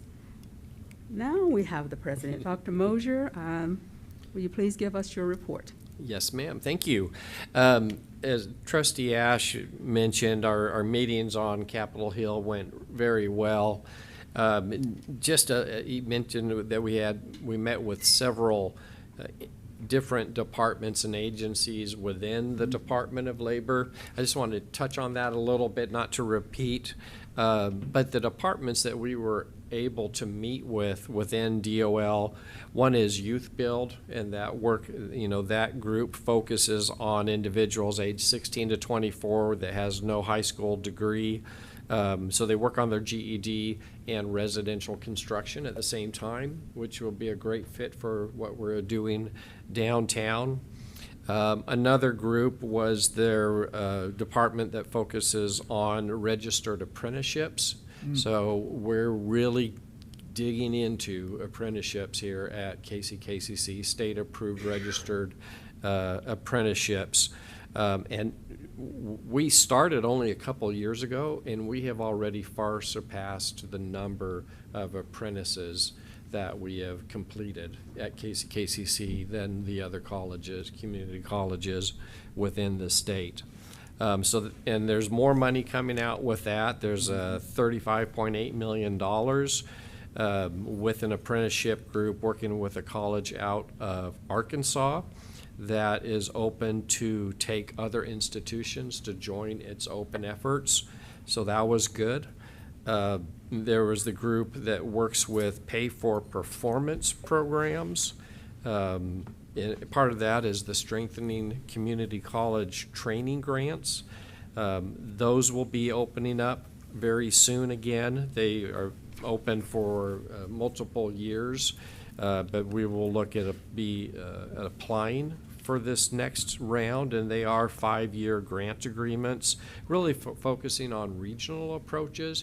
In Kansas City, we are the perfect location to put together a regional focus on strengthening community college grants, focusing both on the Kansas and the Missouri side of the river. So they were excited about hearing that. Also met with people in their workforce Pell through ETA, and there's opportunities to help with infrastructure building of our roads and highways, bridges, etc. I know the Wyandotte County is currently working on a proposal to Department of Transportation for the Central Avenue Bridge. So that's kind of an example of that and how we could work with individuals, KCKCC students, to participate in some of that work. And then our work with, their work with Rapids, which is through WIA and WIOA, Workforce Investment Act, and then Workforce Investment Opportunity Act, that there will be more money coming through that area. And they're really focusing on data on how we can do that. So they've already been sending information to us. They said they would follow up with information, and we've been receiving that. The round 6 for the partnership with the Arkansas program is coming around, and that's another $65 million, which we could be a part of as well. So that was just with the meeting with Department of Labor. So great opportunities abound with that, and also mentioning great meetings with our legislators over the last four years, maybe 5. We've been doing the congressional discretionary spending requests through our federal legislators, $2 to $3 million. We've been kind of upping that a little bit. Representative Schmidt is highly supportive in supporting us for this next proposal that we'll be working on during the next month. And we'll be looking at about a $4 million request, so that when Willa Gill is vacated and another solution is found to continue to providing those food services to the community, this would help with the remodeling of Willa Gill, turning it into a workforce opportunity hub, working with some of the agencies I just mentioned through the Department of Labor, SBA, SBDC, and others, and we could have entrepreneurship in there, some business incubators, so it'd be partly housed with KCKCC employees, and then also supported through other agencies renting space from us in that facility. So we're positive on that. After the ACCT meeting, I was invited as a special invite for a strengthening the workforce pipeline by Dr. Pollard, who is the new president and CEO of AACC, and her senior VP for workforce development.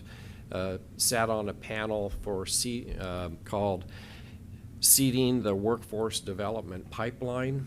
A little bit earlier today, I sent out a great article from that session. And they talked through the various problems and difficulties that exist with preparing the workforce and that talent development pipeline. And when you look through the story, they have us at the back because they have us as finding the solution.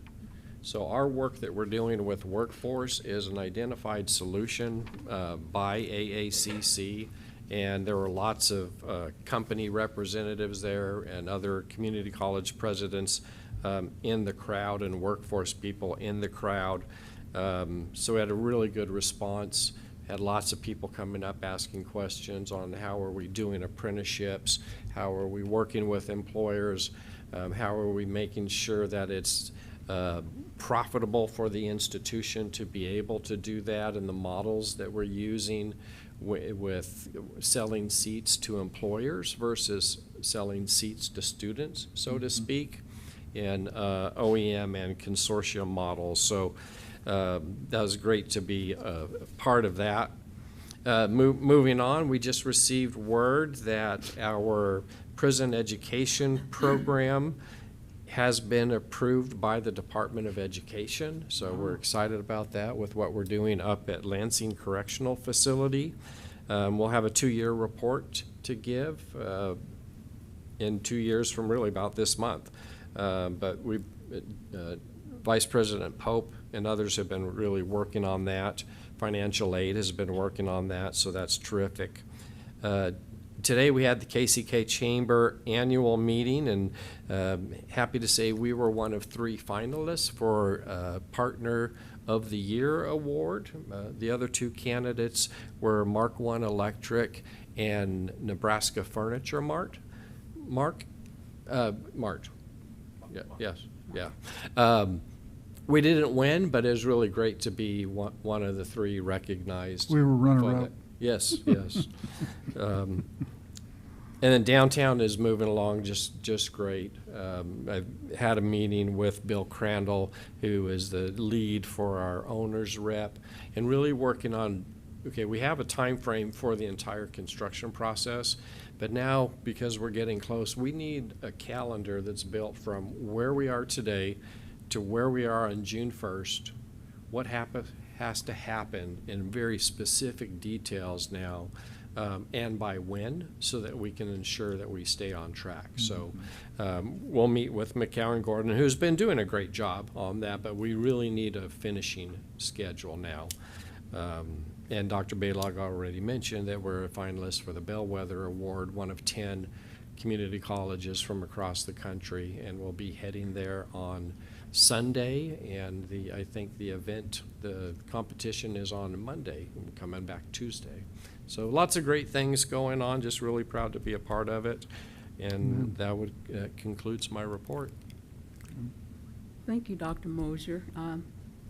Any questions, Dr. Mosier? May I have a motion to accept the report? So moved. Second. Okay. I have a motion and a second. Questions, comments? Hearing none. All in favor? Aye. Aye. Opposed? Aye.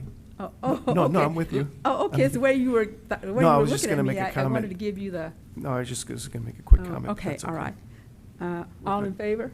We just did. Aye. Aye. Opposed? The motion carries. Next, we have Dr. Baylog with us, giving his report as Executive Vice President. Dr. Baylog? Thank you, Madam Chair, members of the board, for the opportunity to share this month's update with highlights of activities in 3 key areas: institutional strategy, partnerships, and community engagement and operational execution. As it relates to strategy, we're building up institutional effectiveness with the addition of a new Director of Strategy and Data Analysis. The search is currently underway for that position. We're also updating our analyst positions, designing the roles to best meet the needs of the college once our data warehouse and analytics solution is deployed this fall. Turning to partnerships and community engagement, you recall last month that I mentioned the college was involved in the recruitment of a sizable company to the area. Good news, Kansas City has been shortlisted in the selection of the company's new site. We continue working closely with the Kansas Department of Commerce and local economic development organizations to support this recruitment. Several of us from the college will be joined by our local Entrepreneurship Education Initiative Coalition members to meet with representatives from the Kauffman Foundation on Thursday about our request for funding to support the implementation of the initiative. The implementation grant would propel the initiative's work in advancing KCKCC's entrepreneurial ecosystem and really help to transform the local economy. The coalition's work with additional support from our other partnering organizations, combined with interest in developing a workforce and entrepreneurship hub in downtown KCK, as you heard from President Mosier, really strengthens the college's position as a regional leader in preparing Kansas City's future workforce. We hope to present good news with you next month on the outcome of our meetings. Shifting to operational execution, we are currently searching for the next executive director of the KCKCC Foundation. And the next executive director will have big shoes to fill. We're encouraged, though, by the talent interested in the opportunity. Continuing with the foundation, we surpassed the annual $800,000 goal and the $1 million mark for scholarship and program support, raising $1.2 million to date. The foundation also successfully completed the Targeted Automation Engineer Technology Program campaign, a $6.5 million initiative that equips the Advanced Manufacturing Lab in the downtown center. Planning and fundraising are currently underway for the annual Hall of Fame Awards Luncheon on April 17th. Our Pioneer Career Center team continues their work in supporting the needs of the Leavenworth community, including our center students, local high school students, active service members and their families at Fort Leavenworth, and the residents of the U.S. Disciplinary Barracks and Joint Regional Correctional Facility. On the horizon for the center, career exploration camps in culinary and construction for area youth. And finally, we're pleased to host Workforce Partnership at the center. Workforce Partnership is our regional workforce board, and it just makes so much sense to co-locate, streamlines the path to job opportunities, and informs our program mix. This arrangement is already driving traffic and energy into the Pioneer Career Center with hiring fairs, workshops, and services for our students and area career seekers. I thank you for your time, and I welcome your questions. You mentioned culinary. Could you describe a little bit more about what that entails? Yeah, for the Pioneer Career Center, we're wanting to drive traffic, particularly during the summer months, and looking at models across the country, best practices that we might employ here at KCKCC. One example is Greenville Technical College. Robust summer camp programs for area youth to introduce them to careers. Two areas where we're particularly strong at Pioneer, culinary and construction and related trades. We feel like those are two areas where we could see some lift. Greenville Technical College has a very strong culinary camp program that we could certainly seek to emulate. But for area youth, it's something productive for them to do in the summer months. It's also a great way to introduce them to career fields that they may not have been exposed to before. Now, for example, I believe it's Shawnee Mission North has a culinary program. So is this something that those students would be able to tap into in terms of furthering what they're doing? Yeah, absolutely. Yeah. That's great. That's great.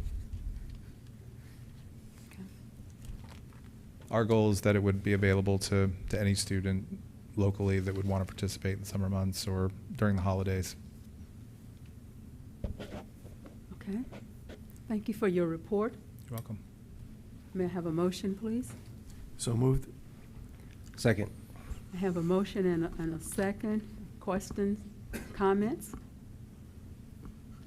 Hearing none, all in favor? Aye. Opposed? The motion carries. Thank you again, Dr. Baylaw. Thank you. Next on our agenda is our Vice President for Academic Affairs, Mr. Jerry Pope. Will you come forward and give us your report, please? Thank you. Good evening, Chair, members of the board, and Dr. Mosier. Thank you for the opportunity to provide an update on the work occurring across academic affairs this month.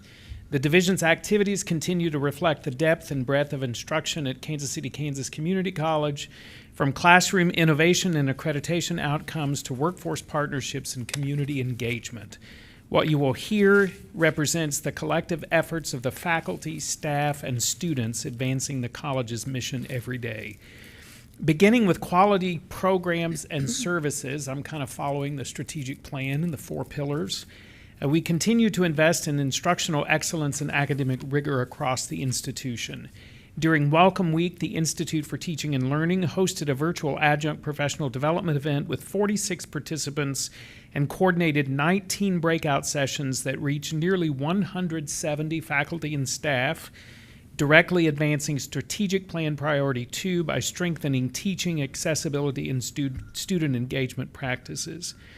Our assessment team continues monthly faculty support sessions to ensure course and program level outcomes remain aligned with institutional goals. Library and Learning Services further reinforce this work through faculty presentations highlighting integrated research and writing support. Program quality is also reflected in external recognition and student outcomes. Our music faculty and students represented KCKCC on a national stage at the Jazz Education Network Conference, including a featured ensemble performance and participation in an intercollegiate honors group. In health professions, December 2025, physical therapist assistant graduates received a 100% first-time pass rate, and nursing graduates posted first-time NCLEX pass rates above 91%, with ultimate pass rates reaching 100%. These outcomes are strong indicators of program effectiveness, alignment with accreditation standards, and workforce readiness. Under the student success pillar, we continue to see measurable impact. Adult education enrollment stands at 397 students with substantial measurable skills gains, 57.6% overall, and a 100% retention rate. GED completers continue to grow both on campus and at Lansing Correctional Facility, reinforcing our commitment to second chance pathways and economic mobility. The Saturday Academy welcomed 68 KCK public school middle and high school students for hands-on STEM B, the B is for business, learning, strengthening early college exposure, and placement readiness. In career and technical education, students are actively engaged in applied learning, whether mastering refrigeration principles in building engineering, executing precise layout methods in construction technology, or participating in industry tours in culinary arts. These experiences connect theory to practice and ensure graduates are job ready. The employee engagement pillar is evident in professional growth and cross-functional collaboration. Faculty are contributing to national publications, leading accreditation visits, launching new nanobiotechnology labs, and securing Perkins grant funding to enhance instructional equipment. Administrative staff development initiatives, including the new Admin Power Hour and upcoming Admin Conference, reflect our commitment to investing in employees at every level. Finally, in community engagement, workforce innovation continues to expand employer partnerships and customized training. Hill's Pet Nutrition is joining the KC Fame chapter as its 11th employer partner, currently 11 employee partners at this point, and early recruitment for the fall 2026 cohort is strong.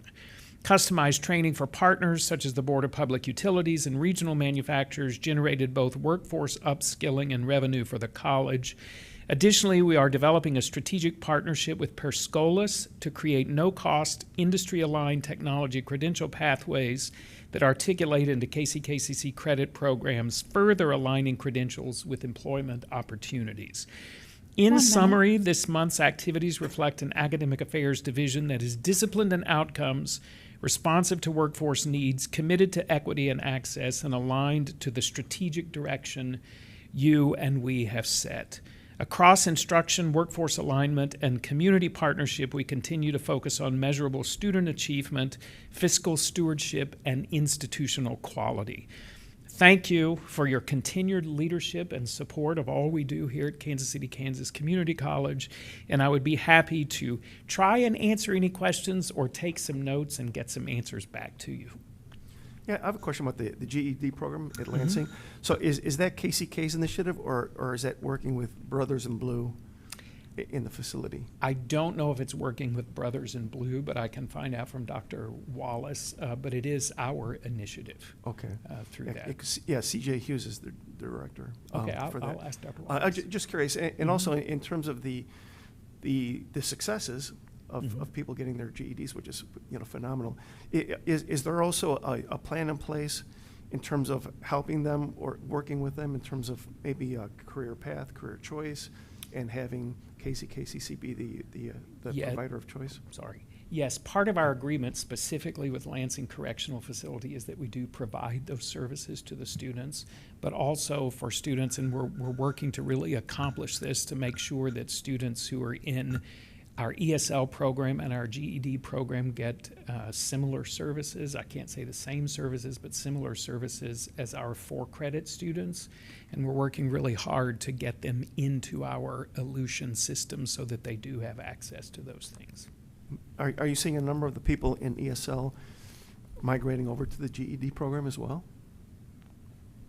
That's a good question, sir. I'll ask Yeah, our I'm just director curious. that. Yes. Mhm. Thank I you. know we do have some success with those students, and we work with them. I know recently there was a presentation from our financial aid folks about the financial aid that they could use as 4-credit students if they were to transition specifically from our, I think it was our ESL program, but probably both. So yes, I know we do have those conversations with students. No, thank you. Sure. Just one quick add-on to Trustee Sanchez. I would just be curious as well to get a little bit more information on how well we can get them transitioning from the ESL into the GED and even potentially into the college themselves. Just be interested in seeing those as well. Thank you. Okay, great. Okay. What else? I have a motion, please, to accept the report from our Vice President of Academic Affairs. So moved. Second. Have a motion and a second. Questions, comments? Hearing none. Of a comment, thank you so much for the work that you're doing. It's a very, very needed program, both ESL and the GED, so. Thank you very much. Thank you. All right. Now I've lost my train of thought. I am, all in favor? Aye. Aye. Opposed? The motion carries. Thank you. Thank you. Next on our agenda is our report from our Vice President of Enrollment Management and Student Services, Dr. Devin Stroman. Yes. Welcome, Dr. Stroman. Thank you. Good evening, Board. Spring 2026 reflects strong institutional momentum across enrollment, credit hour production, student support services, and engagement initiatives. In regards to enrollment and credit hour growth, in spring 2026, the unduplicated headcount increased 6.3% compared to spring 2025 and 11.7% compared to spring 2024. And in spring 2026, credit hours increased 5% compared to spring 2025 and 11.8% compared to spring 2024. And our high school enrollment grew from 1,227 students to 1,471 students between spring 2025 and spring 2026. So that's nearly a 20% growth. And the total the total college credit hours generated by high school students increased from 8,785 to 9,892. So these gains strengthen tuition revenue, support long-term enrollment pipelines, and reinforce the college's commitment to early college and dual credit pathways.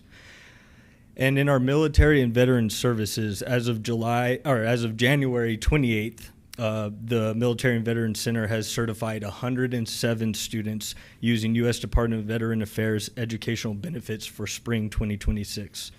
And these certifications represent $141,433 in funding brought to the college. And in student basic needs and support, the Blue Devils cupboard served 107 households in January. This is including 227 adults, 93 children, and 7 individuals ages 65 plus. And the total individuals served 327. And in student engagement and community connection, the Office of Student Engagement launched a Project SERVE, which stands for Student Engagement Respects Volunteerism Everywhere. This is a new initiative centered on service, civic engagement, and community partnerships.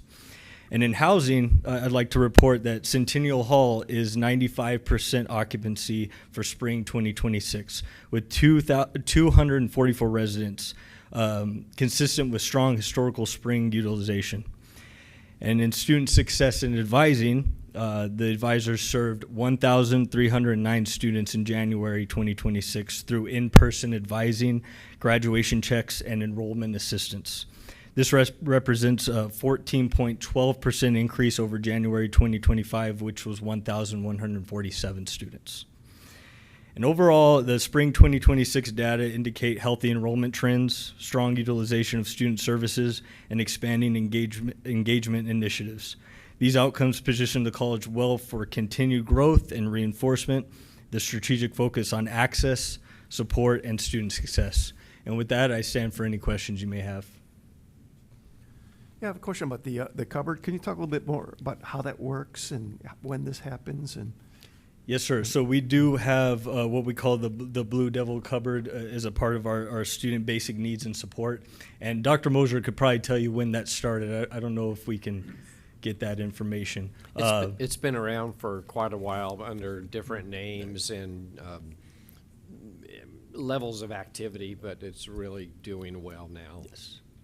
And the cupboard's open for everyone that has those basic needs. And since I've been here about 7 months now, the activity around there has been very, very strong, and the marketing behind it's been very strong as well.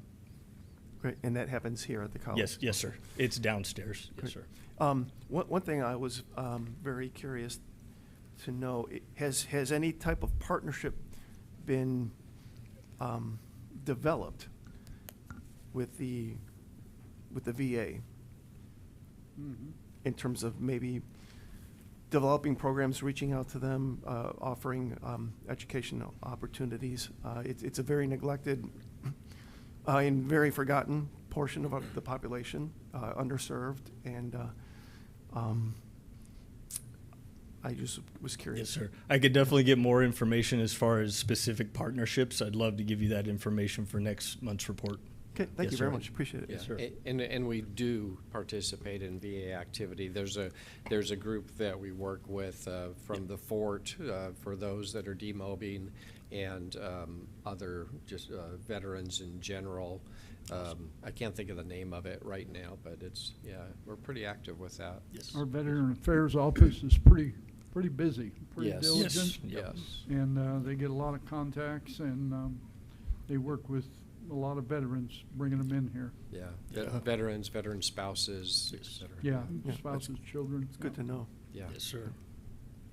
And I just had a comment. I saw it when I came back from DC. I saw it on Facebook that our athletic department had their student, I can't think of the exact name of it, but the high GPA, student ma'am. appreciation. And usually we know about that, and as trustees, we all get an invite from the president's office, to attend that if we can, to show support to our student athletes who have that high GPA, because it's not easy to, whatever the extra activity may be, I call it co-curricular because it's not extra, to play a sport and then travel and to maintain that grade. So I just want to say a shout out here so that they'll know.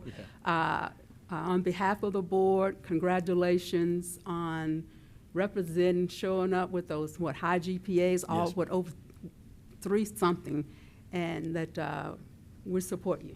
Yes, ma'am. Thank you. Yes. Anything else? College has a long history with veterans, founded in 1923 when World War II broke out. We had a large number of students that enlisted and went to war. And there's a large plaque in the Veterans Affairs office downstairs and over that way. And you should, sometime when you're on campus and they're open, you should go in there and see it. It's got, I don't know, probably 60 to 80 names on there of students that lost their lives, that served and lost their lives during the war. So we have a long and storied history with the veterans here at the college, and they do good work down there. They do, yes, sir. And then I think I appreciate most about those services is they help the students pre and post graduation with resumes, job connections. They do a lot of good work. Thank you.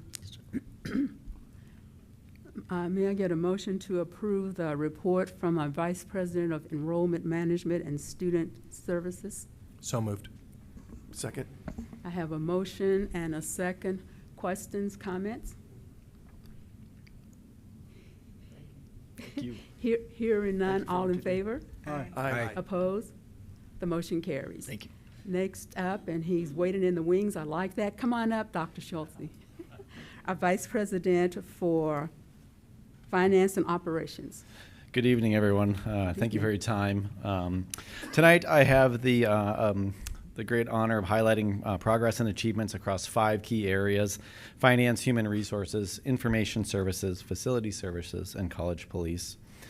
In the area of finance, as noted earlier by Trustee Ash and Trustee Kehar, thank you for your attendance. The Finance Committee met, had engaged conversation, and further in the agenda, we'll be looking at our tuition and fees proposal coming forward as we move ahead. The Business Office and Finance Department successfully completed all 2025 tax forms and have begun budget development for fiscal year 26-27. As noted previously, that those conversations on the 26-27 budget started in-house and will continue here with you as we bring information forward through Finance Committee and to the board as we progress. That means gathering information, forecasting out what we may think will happen based on initiatives and variables key to our budget development as we move forward. So as Trustee Ash noted, on Fridays we get a lot of information about what's happening at the state budget, looking at federal budget, and as that progresses, we will make sure that information is brought forward to finance and then brought to this group as well to inform you. On campus, service operations continue to enhance student engagement, particularly with updated Blue Devil Cafe hours. Taking a look at our students' needs and making sure we're meeting them, the bookstore remains an active collaborator across the college and is preparing a request for proposal or an RFP for a new point of sale system and to improve our customer experience. As noted previously, Dr. Bailog mentioned the Happy or Not kiosk. We utilize that information to get feedback from our students and anyone utilizing our bookstore on campus. And while the feedback's been positive, one of the key pieces we always want to look at is what is the progress of those individuals using that space and how consistent is it to move through when buying books, returning books, and using that as an opportunity for them to purchase their sundries that they need on campus. Meanwhile, the Wellness Center and Fitness Center reports rising student participation, supported by consistent outreach and promotional efforts that encourage healthy habits and community involvement. Again, taking a look at our students' needs, our community needs, and our staff and faculty needs, how are we making sure we're reaching out and listening to the voices to make sure that the Wellness Center becomes exactly what is needed by the individuals utilizing it and those planning to utilize it as we move forward. In the area of human resources, you already heard from our CHRO, Lorraine Mixon-Page. In addition to doing the research on the data, on our hiring data, they're launching the first phase of NeoEd, Human Resource Information System, to streamline HR functions and modernize internal processes. I think I mentioned at the last board meeting, as we implement NeoEd and take a look at the perform implementation of that, it's going to change over the way in which we look at our performance reviews on campus. Utilizing technology to assist leaders and others in their performance management system from the day the individuals come to us at KCKCC to the day they choose to leave us.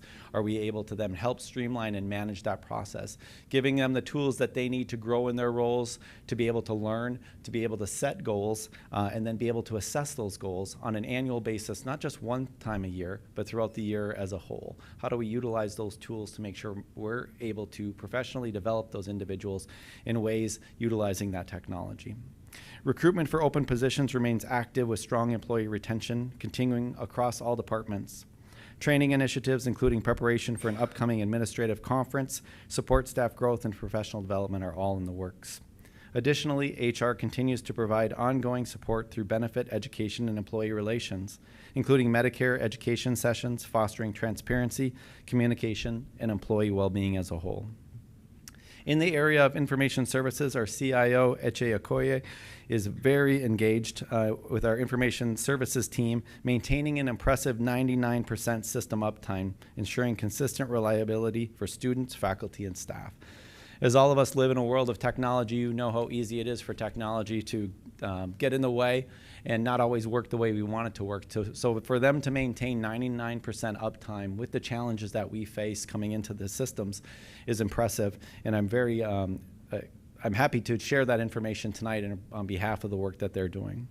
The major modernization projects are well underway, including the rollout of Team Dynamics for service management and preparation for the Lucian software as a service SaaS migration, as we noted earlier. Team Dynamics is a ticketing system that we'll be utilizing through IT, through facilities, and other areas on campus to be able to allow employees to put in a ticket into the system, track the ticket's progress, look at the comments in relation to it, and then close out the ticket as well. So as we get requests on campus now, the way our ticketing system works, it basically allows individuals to put a ticket in saying, I'd like, these ceiling tiles replaced. And then as facilities gets it, there's no progress with which people can track. Is it going to be done? When's it going to be done? Has it been completed? And so now this new ticketing system will really allow us to close that loop completely, utilizing technology and keeping people informed on their requests and honoring those requests as we move forward. The 1 IT minute. team also improved student payment processes, strengthening system integration, and provided crucial operational support in advance of spring semester. Facility Service, the Executive Director of Facility Service, Debbie Fangman, who's here tonight, and I wanted to note her. If you haven't met Debbie, she's here. Get a chance to talk to her. Facility Service continues to ensure safe, clean, and efficient campus environment through regular maintenance, repairs, and inspections across all college locations.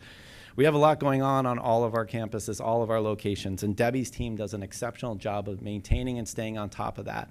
Even with a ticketing system that may be a little clunky that we're in the process of changing, they do an exceptional job of hearing what is needed, getting there, responding to that, and making those changes, all while also working on a downtown project, leading a huge development of a downtown project, mitigating flood and redoing space downstairs and nursing in Lower Flint based on flood. Debbie is an unsung hero. Again, she's here tonight. If you get a chance to talk to her, thank her for the work that she does, because Debbie is the one leading this. She leads an exceptional team, and she's always one to roll up her sleeves, even if it's 2:30 in the morning, to make sure the job gets done. So I wanted to recognize her tonight while I'm up here as well. And finally, in College Police, the department continues to strengthen campus security, safety, and community engagement. This month, the department participated in statewide Special Olympics Tip a Cop fundraiser, building positive community connections, supporting a meaningful cause. And with that, I want to then thank you all for the time tonight and thank everyone in my department for their hard work. As I noted, having each of those departments underneath me, there's no way for me to be able to oversee that unless I have strong and exceptional leadership in each one of those positions. And so the highlights tonight truly are the work of those exceptional leaders. With that, I will take any questions if you have any. Thank you so much for having Debbie here. I see your name and all of the amazing things that are going on, and I'm thinking, just wow, just every time I read what you are heading up, and as he said, he has to trust you to get it done because he can't be everywhere. So thank you. You do an amazing job, and sometimes we forget about it, but facilities, you've got to have your facilities up and running or nothing else runs, but sometimes we don't realize that. We just take it for granted because everything's already working. Absolutely. So thank you. Okay. Yes, thank you. That is. All right. May I have a motion to accept the report from our Vice President of Finance and Operations? So moved. Second. I have a motion and a second. Questions, comments? Thank you for this. Yeah, thank you all. Mm-hmm. All right. All in favor? Aye. Aye. Opposed? The motion carries. Next, we have our report for our Vice President of Marketing and Institutional Image. And Ms. Chris Green isn't with us tonight, but we do have Mr. Randy Rohrer reporting on her behalf. Thank you, Mr. Rohrer. Thank you. Good evening. Marketing purchased a new software solution for storing and accessing photography and other digital media through PhotoShelter. The team continues to migrate existing photography and organize the new database. This software gives employees greater access to college photography and makes it easier for marketing to support work across the college. In the fall of 2025, Kansas City, Kansas Community College spent about $137,000 with Carnegie for digital advertising. The campaigns impacted 719 first-time students and 38 stop-out students, equaling 7,225 credit hours. This generated $773,000 in revenue based on the assumption of $107 per credit hour. This resulted in a 562% return on investment in digital advertising. Marketing is working with Carnegie to obtain the depth of data needed to expand analysis of digital advertising for admitted students, the yield rate for these students, and ongoing student retention. Promotion of the 8-week class start is underway. The team created a video, a digital advertisement, a postcard, and other materials to tout the launch. The postcard was sent to more than 5,000 students who had stopped out, applied but not enrolled, or had fewer than 9 credit hours this semester.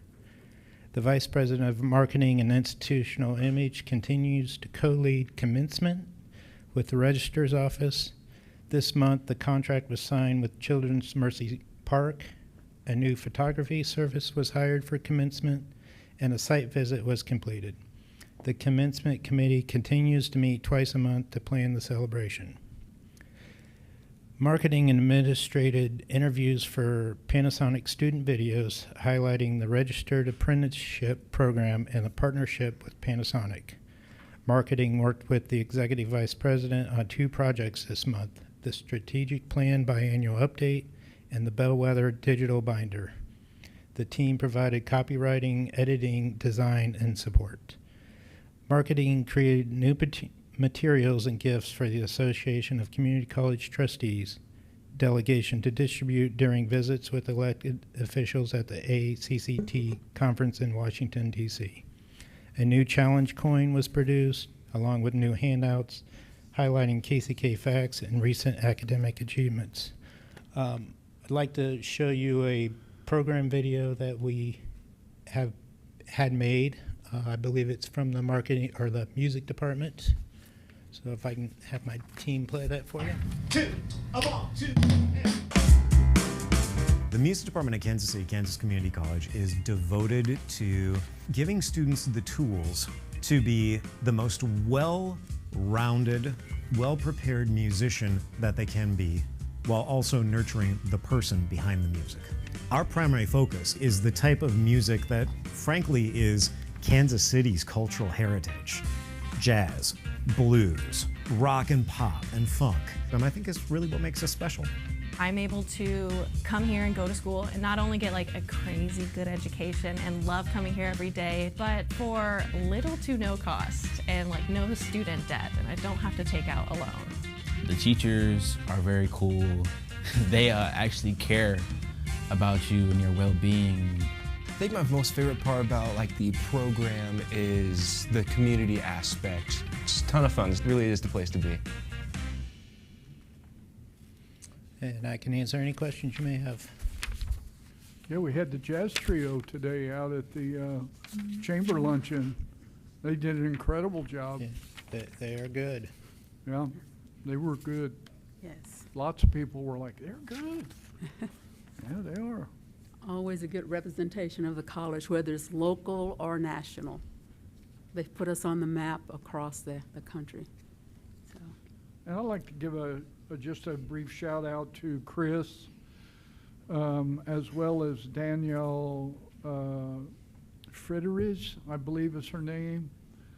Our church is pursuing a paid internship for a student to come and help us with our social media platforms and program and outreach and so on and so forth. And we had a student submit an application, if you will, or a letter of interest to come and do that. So we're going to be interviewing her tomorrow evening for that position. We're really excited about it because on her resume she lists some experience in the field, and so we're really excited about that. It's taken us a while to get somebody finally, but with Chris and Danielle's help, we may have somebody. So at least we have somebody pursuing it. And again, it's going to be a paid opportunity for the student, paid internship. So we're excited about that. I'll report to you how it goes. Okay. That's wonderful. Great job. Okay, thank you. Yeah, Any- that was a well-done presentation. I mean, the power of video and media, especially today, it goes a long way. So when you can put 1,000 words in just a few pictures. So it was very well done. Thank you. Thank you. Well, the double entendre with your today is also with the fun Mardi Gras with all the jazz. So I appreciate that. Unless anyone has anything else, I'll move a motion to accept the report as is. Second. I have a motion and a second. Questions? Comments? Hearing none. All in favor? Aye. Opposed? The motion carries. Thank you. Thank you. Next on our agenda is some unfinished business. You know, in January, we reorganized, and the only thing we didn't do was our board committee assignments and delegates. And I'm going to read all of this because it's not in the packet, and we know, but I want the audience to know and everyone to know our committee assignments. And then we'll just vote on it as one total. Everyone got the latest copy, right? So for board finance, we have Don Ash as the chair, Trustee Don Ash as the chair, Trustee Joe Cahar as a member, and Jeffrey Kump. On our board policy committee, we have Linda Hoskins Sutton, chair, Jeffrey Kump, Dr. Brenda Scruggs, Andrew, and we have Trustee Alex Sanchez as an alternate. On board community engagement, we have Dr. Brenda Scruggs, Andrew as chair, Trustee Cahar as a member, Trustee Sanchez as a member. Attending the college senate, and this we really don't vote, but it's our shared governance, so the college usually has someone there, and it's usually the chair, but I tell you, if I know I can't be there, I would be asking one of you to attend, and in that way, we still have some representation. The Kansas Association of Community Colleges, Trustee Ash has been our long-standing voting delegate for that, and he wanted to keep that, so thank you. Association of Community College Trustees, ACCT, the same thing. We've had Trustee Ash, so he will continue to be our voting delegate. And the KCKCC Foundation is non-voting, but we also participate on that. And we have Trustee Sanchez, and then we'll probably have a new trustee. And I just want to read the whole thing for the audience as well. Alternate explanation. Trustee Sanchez will be serving as an alternate to help assure that we have 3 trustees at the board policy committee meeting. If you will be absent from this committee assignment, please inform Trustee Sanchez in a timely manner so that he can plan to attend. I will keep Trustee Sanchez in the loop of the board policy by sending him policies we are reviewing. This doesn't mean that he will vote or anything, but it just means that the purpose of this is that he will be ready to step up and serve. And I think that's one of the things we have to really look at now as board members change. Look, there's only 3 of us that are returning. And so, you know, we have to step in and take these leadership roles on these committees because we're still training our new trustees. But if we kind of keep an alternate on these sometime or going forward, then they won't be just new people coming on. They will have some kind of information so that they can step up and serve sooner. And I call this the board succession planning, the board making sure we are ready to serve. And with that, I'll take any questions you may have or comments about it. I'll move to approve. Excuse me. I'll move to approve as is. Second. Okay. I have a motion and a second to accept the Community College's Board of Trustees Committee assignments. Question, comment? And again, thank you for your willingness to serve. All in favor? Aye. Opposed? The motion carries. Next on our agenda is the new business.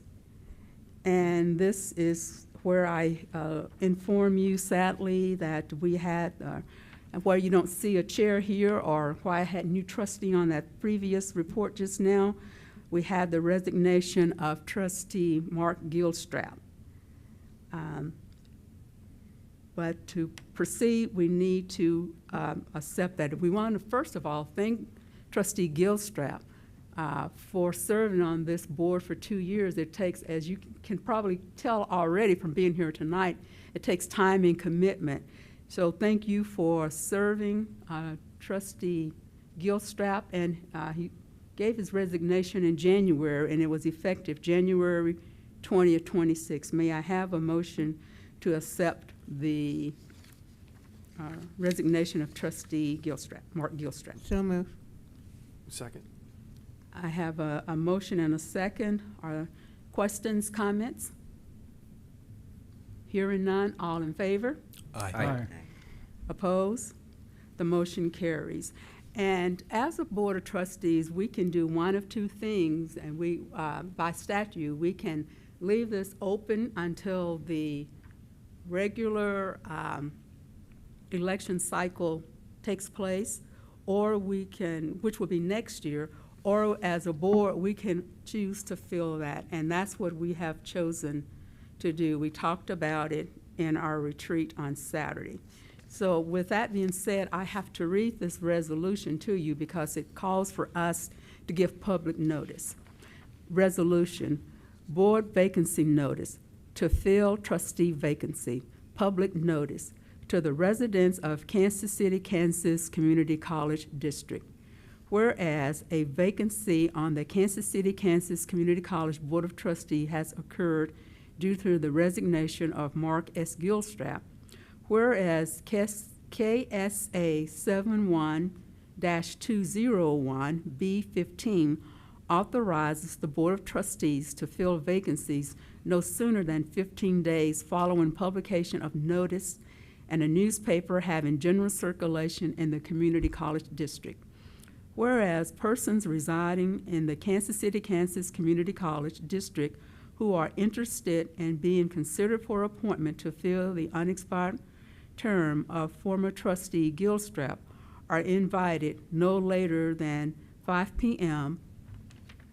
on the 11th day of March. I hesitated because I thought you had changed that to 3. You're going to leave it at 5? It's in policy. At 5, okay, I knew okay. To submit a statement of interest and their resume to the, and their resume, excuse me, their resume to the Kansas City, Kansas Community College at 7250 State Avenue, Kansas City, Kansas, zip code 66112. Attention, College President, Dr. Greg Mosier. Whereas the Board of Trustees of Kansas City, Kansas Community College will meet on the 21st day of April, 2026 at 5 p.m.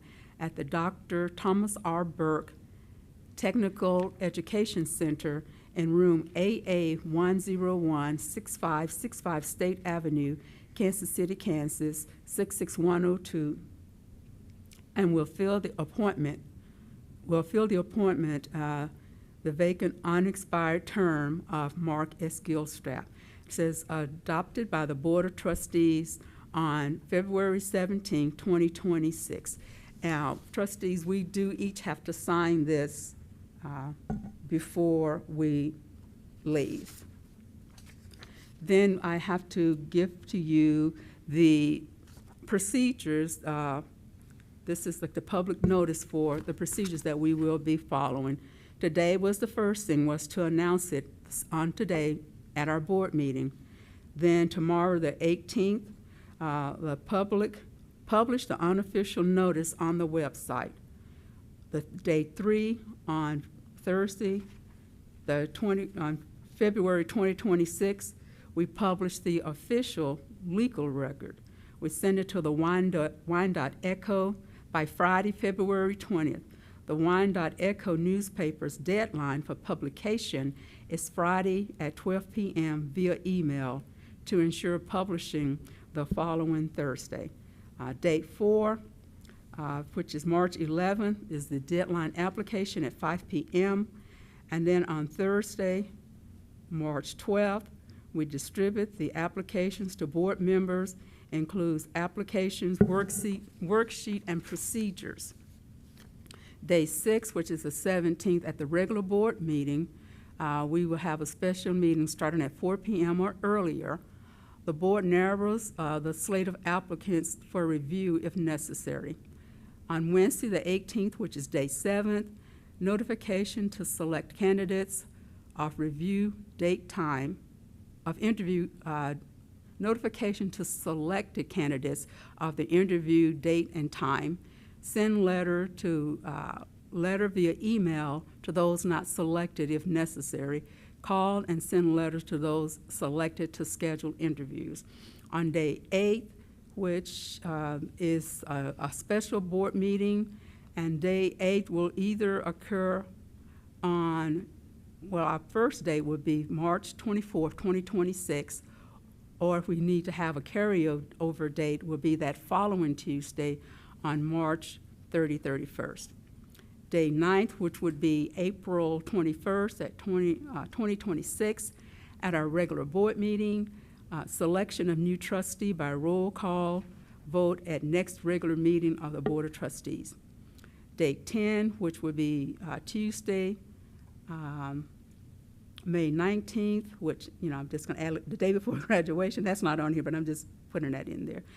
The successful candidate takes office to fill the trustee vacant for the balance of the unexpired term, which is also our regular meeting date. And then just a little footnote in case someone is listening and wondering when they would be up for a re-election again. It would be Tuesday, the election that would be held on Tuesday, November 2nd, 2027. With that being read, do I have a motion and a second to accept the procedures and the resolution as printed? So moved. Second. Have a motion and a second. Question, comment? Hearing none, all in favor? Aye. Aye. Opposed? The motion carries. And again, remember, we'll need to sign this. The next thing up is the presentation, and I will do that by for the policies that we recently reviewed and are bringing to you for approval. And I will just read them all. And then if there's any questions, we can dive into it. Otherwise, we would be asking for approval of all of them if there isn't anything that you need to pull out. But please do ask any questions that you may have. The first policy is the honorary closing. It's policy 1.07, solicitations, policy 1.09, graduation requirements, policy 2.14, and then the informational part of it is the procedures, which is procedure 2.14A. Shared leave policy, which is policy 5.17. Then the procedures for that is 5.17A. Any questions or comments on these policies? As I mentioned earlier, it really was helpful to have input from people who are directly involved for these policies. I know we had Ms. Teresa Holliday there and gave us some concrete clarification on the change in the dates in there. And that's not for people who are graduating. If you're graduating, we do need your dates, your intent earlier. But if you're not planning to walk, we're giving you more time. So we didn't understand that as a committee at first. So to hear from her, and we appreciate Mr. Pope for talking to her and bringing her in to clarify that for us. I'll stop talking in case there's any other questions or comments about the policies. These were pretty easy to get through. We do have some deep dives and some very good conversations and good input from the, the college senates. Hearing, is there a A motion and a second, please. I'd move to approve all of the policies as listed. A second? We have a motion and a second. Questions, comments? Hearing none, all in favor? Aye. Opposed? The motion carries. Moving along on this agenda, our next item is proposed fiscal year 2027 special course fees, and this is presented by Mr. Jerry Pope, our Vice President for Academic Affairs. Hello. We bring course fees 2 times a year to this board for approval. The first happens in October, and that's our course fees for high school students for specific courses. We call them Excel and CTE courses, so those are our career and tech ed courses. And then for all of our other courses, we bring them in February so that we can get them loaded into the system for enrollment, which begins April 1st. In this document, the current fee is listed, and then the revised fee is in red next to it, just to the left to it. If there's no entry, then we're not proposing any revision to the fees. And we work really pretty hard to try to get these as low as possible, but also recognizing their need, especially in our healthcare and career and tech ed programs, for the quality of those programs. You'll notice a lot of the changes are due to changes in OSHA regulations and requirements, what they're charging for. It seems like they change it every time, every time, one way or another. I mean, it's just like it goes up and down, you know, it's crazy. But that's what a lot of them are. That's what the majority of them are. And then there's some where, you know, we're either not doing the courses anymore or we're just, you know,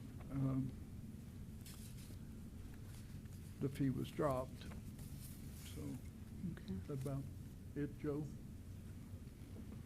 Yes, there was a couple, but there's a lot of notes on the side that we appreciate. Yep. That explain Yes, sir. what the reasons were for the changes. Very clear cut. Thank you to the program coordinators and the deans for that work. Okay.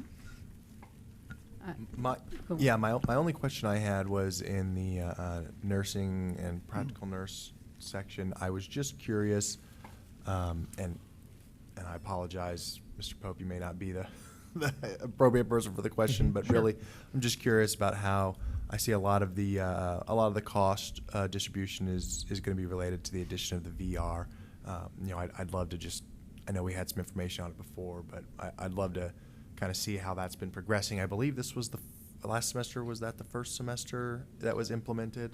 Oh, sure. So I'd love to see, you know, as it seems like that's been adopted in a well way, we're adjusting the cost to reflect that. I'd love to kind of see how that progresses, and I'll be obviously keeping a keen eye on this student population to particularly see how that transitions into the, you know, into the end. It's not the NCLEX, right? No, it's there. Yes, it is the NCLEX. NCLEX. Yes, sir. Yeah. Uh-huh. And then, you know, further on in their careers. So I appreciate that. Trustee Kumper, would you like to see one of the class in sessions when they're doing the VR? Oh, I'd love. Is that what you're? Oh, I think it's just more of I would just kind of maybe just a broader awareness of continuing to make sure that we just kind of hope to monitor that as now we're adding those additional costs on there for the students, and it's going to be just a non-traditional clinical style for them. So I'm wanting to just to continue to raise awareness of making sure that, you know, I see how that progresses. I obviously would love to see how that looks too.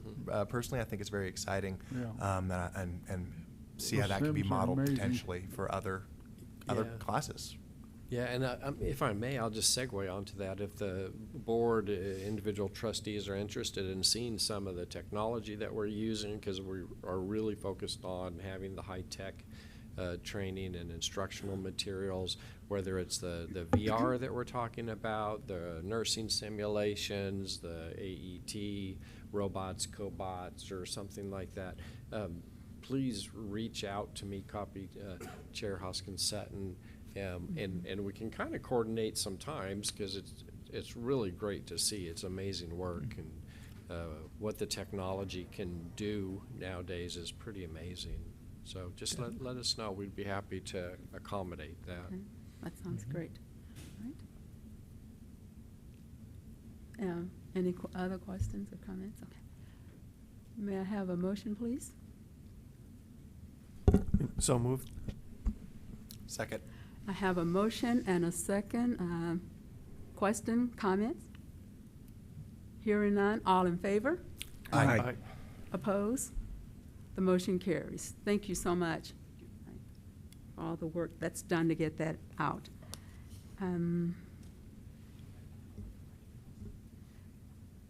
We have Dr. Schultz for this next one. It's still involving fees, but it's the tuition, general fees, and student housing fees, presented by Dr. Patrick Schultz. Is it Schultz or Schultze? Schulte, yeah. I thought a Z. I don't know why I thought a Z was in it. Yeah. Excuse me. I get it often. Schulte? Schulte, yeah. Schulte, Vice President of Finance and Operations. Very good. Thank you, Madam Chair and everyone.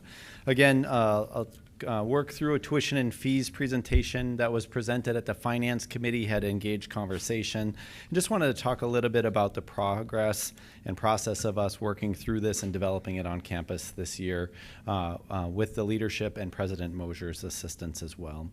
One of the things that we focused on, and in your materials you'll see basically our tuition comparable breakdown, and looking at 26 and 27, our tuition types. So for many of you as new trustees coming on board, you may be or may not be aware of the number of different tuition types that we have on campus based on where our students are coming to us from.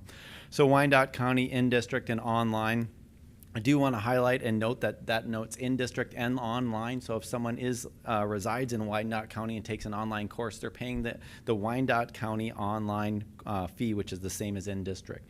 We also have an online rate, which is for non-Wyandotte County residents as well. I just want to make that clear, because as we talk about that and we see demographics and we broke out data based on where individuals are coming to us from for online, that people aren't then associating a raise in the online tuition rate, which is a part of our presentation tonight, is not directly impacting Wyandotte County residents. It's actually everyone outside of that area that we're taking a look at. So with that, you can see the history in front of you. FY20 Wyandotte County in-district was $82 a credit hour, and last year we were at $83. So over that 5-year, 6-year period, it only went up by $1. We're proposing $2 as we go forward. I think now, and it keeps us in alignment with where we are with other institutions, we wanted to present that as an option as we move forward. We did the same in the other areas, took a strategic look at how do we rate relative to our competitors, how are we rating relative to others that are looking at our institution as well, and then how does that fit us in our financial profile as we take steps forward. As we look at constraints in relation to financial opportunities, that being through the state, through federal or other resources, the opportunity for us to be able to look at our tuition pricing to assist us in generating additional revenue to put back into the classrooms for these students is essential when we took a look at this. The strategy behind that as well was really taking a look at what do we think our competitors are going to do as far as percentage increases. You can see in the far right corner in the Wyandotte County in-district, that's $2 is a 2.4% increase. The in-state's a 3.1. So on average, we're staying right around that 2 to 3% increase, if not below that. Whereas our online is an area where we see substantial growth. We're seeing a lot of growth and a lot of individuals moving from in-district, in-person, or out-of-district and looking at online as an opportunity. We think it's an area that we can explore relative to our price point to allow us to be able to generate additional revenue to put back into the classroom to be able to offset costs associated with that going forward. In the other areas with student fees and technology fees, pretty much holding them constant as we move forward. With that, we took an analysis and took a look at the KCKCC schools, and you can see the three on the top with JCC, Johnson County Community College, ourselves, and MCC. As we look at our competitors, we want to make sure we're taking into consideration what are their price points relative to ours. So you can take a look at our in-district rate, where we sit in the middle of those individuals, our out-of-district rate where we're the lowest, our metro where we're the lowest, our out-of-state where we're the lowest, our international rate where we're the lowest, and then our online. And you can see with some of the other schools down below, Allen, Fort Scott, Butler, they don't have an online rate. And the strategy that they use is they charge the individual based on their residency, where they're coming from. So if it's an out-of-state individual, they're paying an out-of-state rate. So essentially at Allen, if they're going there, paying $167 a credit hour for online compared to what we're charging at $118 in this proposal. With that, I did a little bit of an analysis and took a look at, per President Mosier's request, how do we compare relative to all the other schools in KACC?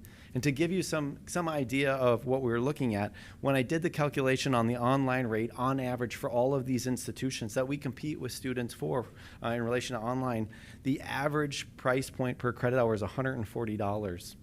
We're requesting and looking at $118 as our recommendation. That still puts us at the 17th percentile. There's a lot of opportunity for growth relative to price point as we continue to move in that direction, despite the fact that we're making a more assertive approach to an online tuition rate this year. With that, we took a look at what does that credit hour increase generate for us, and also taking a look at projections of enrollment. Because there's two key pieces we have to look at here. We have to look at one is price. We can increase price and say we have no more students and price goes up by X percent. We could see, say, that price goes up by 3%, we'd see a 3% increase. But we also know that we're going to see enrollment increase as well. So we wanted to model multiple scenarios. So if we look at and adopt the proposal that's in front of you tonight and see a 3% increase in enrollment, which I think is a pretty conservative estimate in relation to what our enrollment will look like going forward next year, we would generate an additional $720,000 coming into the institution. We did that same analysis at 5%, which is even still, in my opinion, a little bit of a conservative estimate on our enrollment. We have pretty strong enrollment and have had pretty strong enrollment going forward. That would be $915,000 coming into us based on this tuition proposal, which still doesn't price us out of the market, keeps us viable to students to access an opportunity, and at the same time generates almost $1 million in additional revenue to help us with our budget as we move forward in the next year. Through doing some of that analysis, what we provided to you, and this is just more context than it is anything, and that information can be provided to you on an as-needed basis, but wanted to give some indication of where does our revenue come from? You know, essentially as we look at each one of those tuition price points, and your new trustees coming to the board saying, yes, we have all these. We have Wyandotte County in-district, we have Metro, we have in-state. But Patrick, where are they coming from? Where do we generate those dollars? And you can see there. So if we look at out-of-state, which is green, and hopefully you can see it on your screen, green on your screen, FY 26-27, $352,000 of our tuition is projected to come from out-of-state.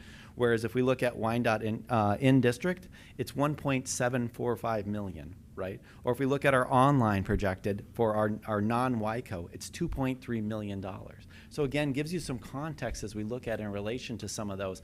Where it is, we could make it a more assertive approach in relation to our out-of-state, but it's not an area where we're generating significant amount of credit hour production. We wanted to take a look at where are we generating credit hour production, where is an opportunity based on our price point and our position relative to our competitors, and how do we most strategically approach that as we move forward. We did that with credit hours as well, which is the substance or the base for that calculation to go where are those credit hours being produced and where do we see them going as we move forward. And how do we remain competitive relative to others, both by price point, credit hour production, and also credit hour consumption.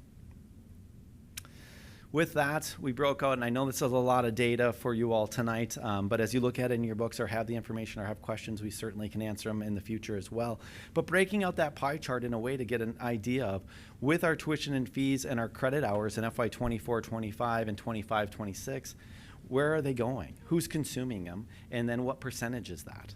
So again, giving you all the tools that you need and the resources you need to say, if somebody came and approached you and said, of Wyandotte County residents in district, how many credit hours are being produced, are being consumed by that? You can say 26% of those are in district coming here on campus. 16% of those in district in Wyandotte County are online but live in Wyandotte County as well. Gives you the tools to answer those questions of who are we serving, right? When I think sometimes the assumption is, and we're open to everyone, but who is it that we're really serving when we take a look at our community on this campus as we move forward?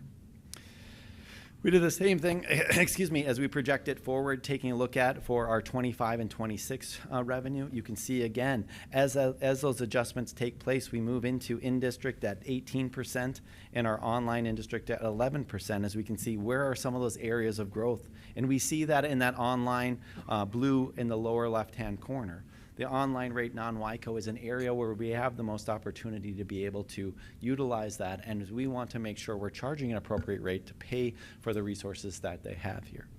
In addition to that, President Mosier and I are cognizant of and have thought about and talked about with Finance Committee as well, keeping the rate in relation to Wyandotte County residents low on in-district and online, because those individuals are also paying property taxes. So part of that portion is already being paid for. So wanting to make sure if anyone is coming from outside of it, they're also making that contribution that they don't, that they don't have to do because they don't live in district as well. With that, the 3% enrollment just gives you the projections on the 3% as we move forward. The same on the 5%, which really ties directly to the graph we saw previously, but gives us an indication of the allocation of those as we move forward for each of those classifications. But one of the things that we wanted to highlight here too was also breaking down the online credit hours and revenue by county.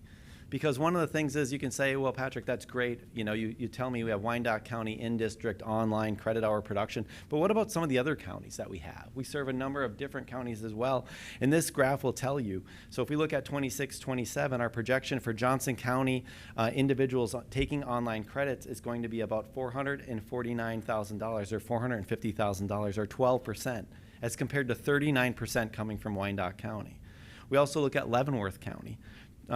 5,262 credit hours being produced and consumed. 14% of our projected numbers for if we were to grow at 3% for next year would come from Leavenworth, and that being 489,000 or just under $490,000. So again, being cognizant of not only as we serve Wyandotte County, but Leavenworth County, Johnson County, and those individuals that reside in those areas who are taking online courses as well. So as we think about who's paying, who's helping to fund what we're doing from an educational standpoint based on online, this gives us some indication of what that looks like as we move forward.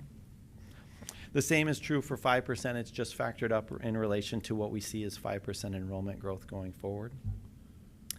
And then from there, I just wanted to show some trends, right? So we look at our online Johnson County credit hour production has been about 12.5% over the last couple of years, as it compared to Wyandotte County, where we started out at 36.7% in FY 24-25, and we've continued to grow and hold steady at about 38, just under 39% of our credit hours online are being consumed by Wyandotte County residents as well. So again, if we were seeing any changes, and we can continue to track this as we move forward, and we see any changes in any area, it might allow us the strategy to say, as things fall off, if we see that Wyandotte County online resident percentages are going down, Patrick, what do we need to do differently? That's when we step in and say, now we develop a strategy.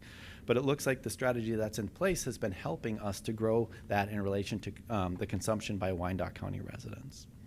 The same is true on our revenue side, right? We can project that out and take a look at, and we'll continue to do that as we move forward year by year by year to say, as we make price changes, one of the pieces we want to look at, we make a price change, do we see behavior change with that? It may take a year, it may take 2 years, but we'll be able to monitor that in a way to say, is price dictating behavior in relation to what we're doing here?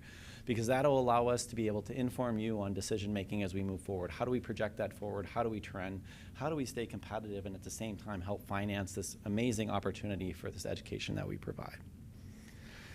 So with that, I know that was a lot of information, and I know it's getting late, so my apologies for going quickly through it. Good information. I just wanted to reiterate and share this one more time. The red circle really does show, we're looking at a $2 increase for the Wyandotte County in-district. The in-state was a $3. Metro was $3. Our online, we did a $10 increase, which we do think still keeps us heavily competitive relative to what we're looking at compared to other institutions. Our out-of-state was at $4, and our international's at $4. Those all keep us competitive. They keep us right in the ballpark and allow us to be able to, if enrollment hits at 5% or more, generate an additional $1 million coming into our budget for next fiscal year.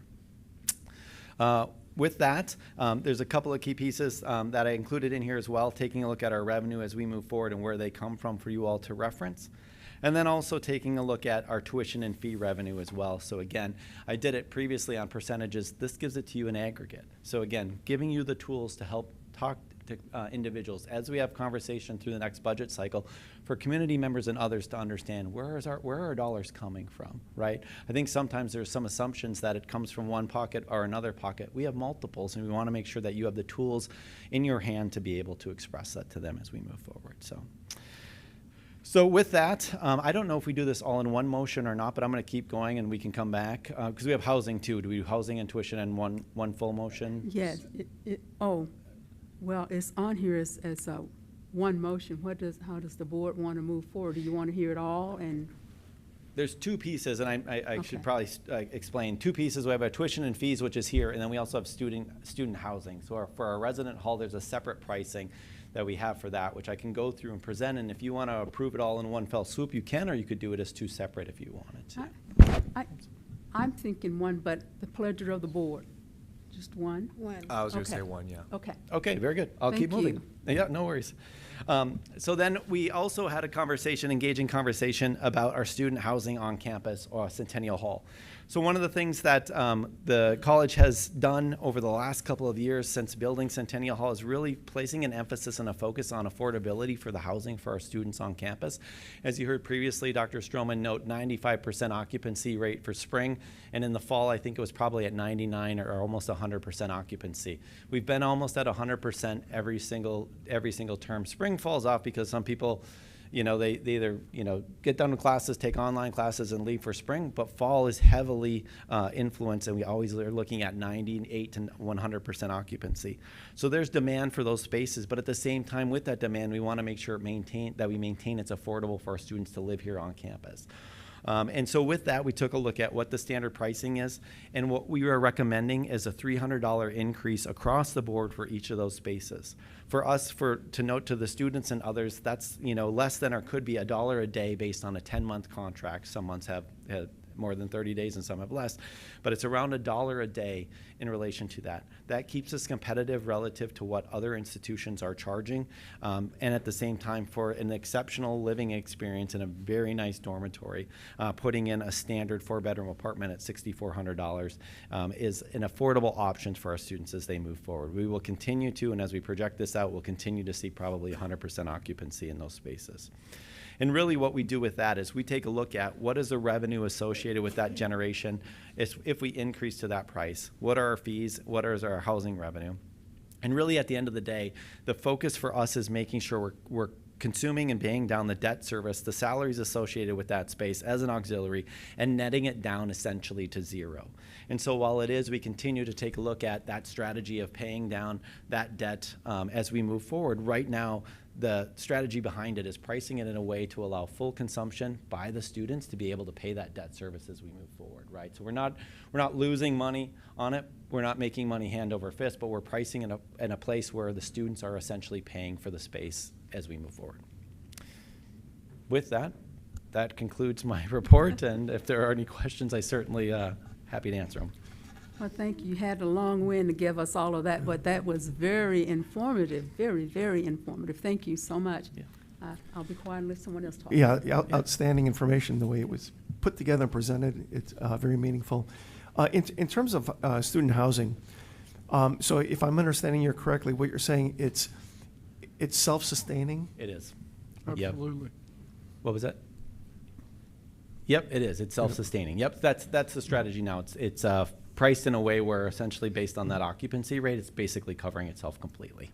Okay. Yeah. And just for future reference, should it get to the point where enrollment gets to a point where there's additional need for housing, are plans being considered for an additional unit? I will defer that to the president. It's been, I will defer that to the president. Yeah, absolutely. We would love to try and do something like that because there is housing insecurity, especially in urban areas and for community colleges, community college students. Unfortunately, fortunately, we built Centennial Hall pre-COVID prices. So it's all concrete, it's all steel, there's no cinder block showing or anything like that. If you haven't seen it yet, I'd love to take you and show you. It's an incredible site, facility, and we built it all in for $22 million. It's 110,000 square feet, 105,000, 110,000 square feet. So that puts it at a little over $200 a square foot. Now Which wasn't bad in that day which at was, all. Yeah, it was a great price, even for then. So now we would be looking at $500 a square foot, so 2.5 times the rate in order to break even, as we just talked through, and that would be for a stick built. Yeah. So unfortunately, escalation has probably taken us out of, at least in the near future, additional on-campus housing. Was the building constructed, correct me if I'm wrong, so that at some point in time, if we wanted to add a floor or two, it could be added to that existing structure? Or no? No, I don't believe so. Okay. We would also have to look at, I think we would surpass city ordinances on height and such.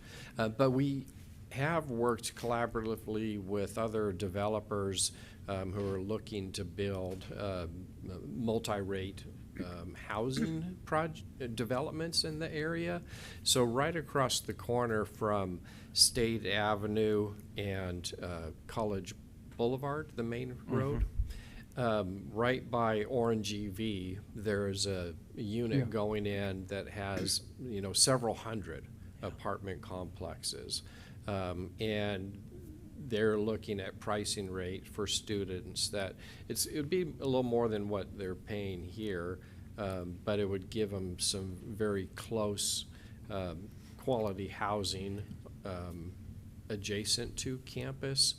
And my only concern with that is they would have to cross State Avenue and those roads. But those are some of the options that we're looking at, because I think we're just priced out of the market with how quickly construction escalation. And I do believe, and with that too, I do believe our students' price sensitivity is a real thing, right? So like, I think right now we keep it affordable because we can, and it also covers the debt service. If we got to 5 times that or even 3 times that and had to raise the price significantly, I do think we'd see occupancy suffer because, maybe students just don't have it to pay that. It's a lot. So. Just as an example, something not as nice as Centennial Hall, but somewhat of an equivalent in one of the newer buildings at KU is $10,000 for the school year. So we're really trying to meet our students' economic needs. Definitely. Yeah. So. Thank you. Appreciate it. Yeah. No problem.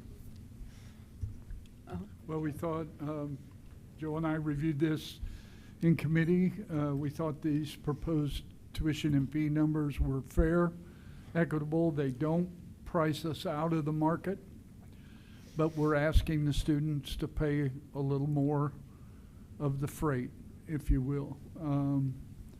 We kind of carried them through the economic difficulties everybody was experiencing between 21 and 24.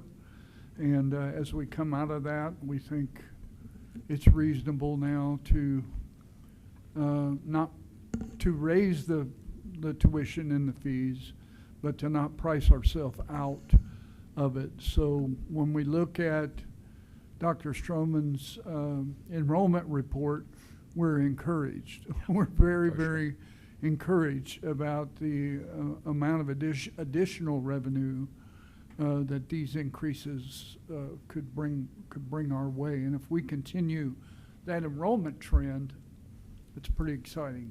Sure.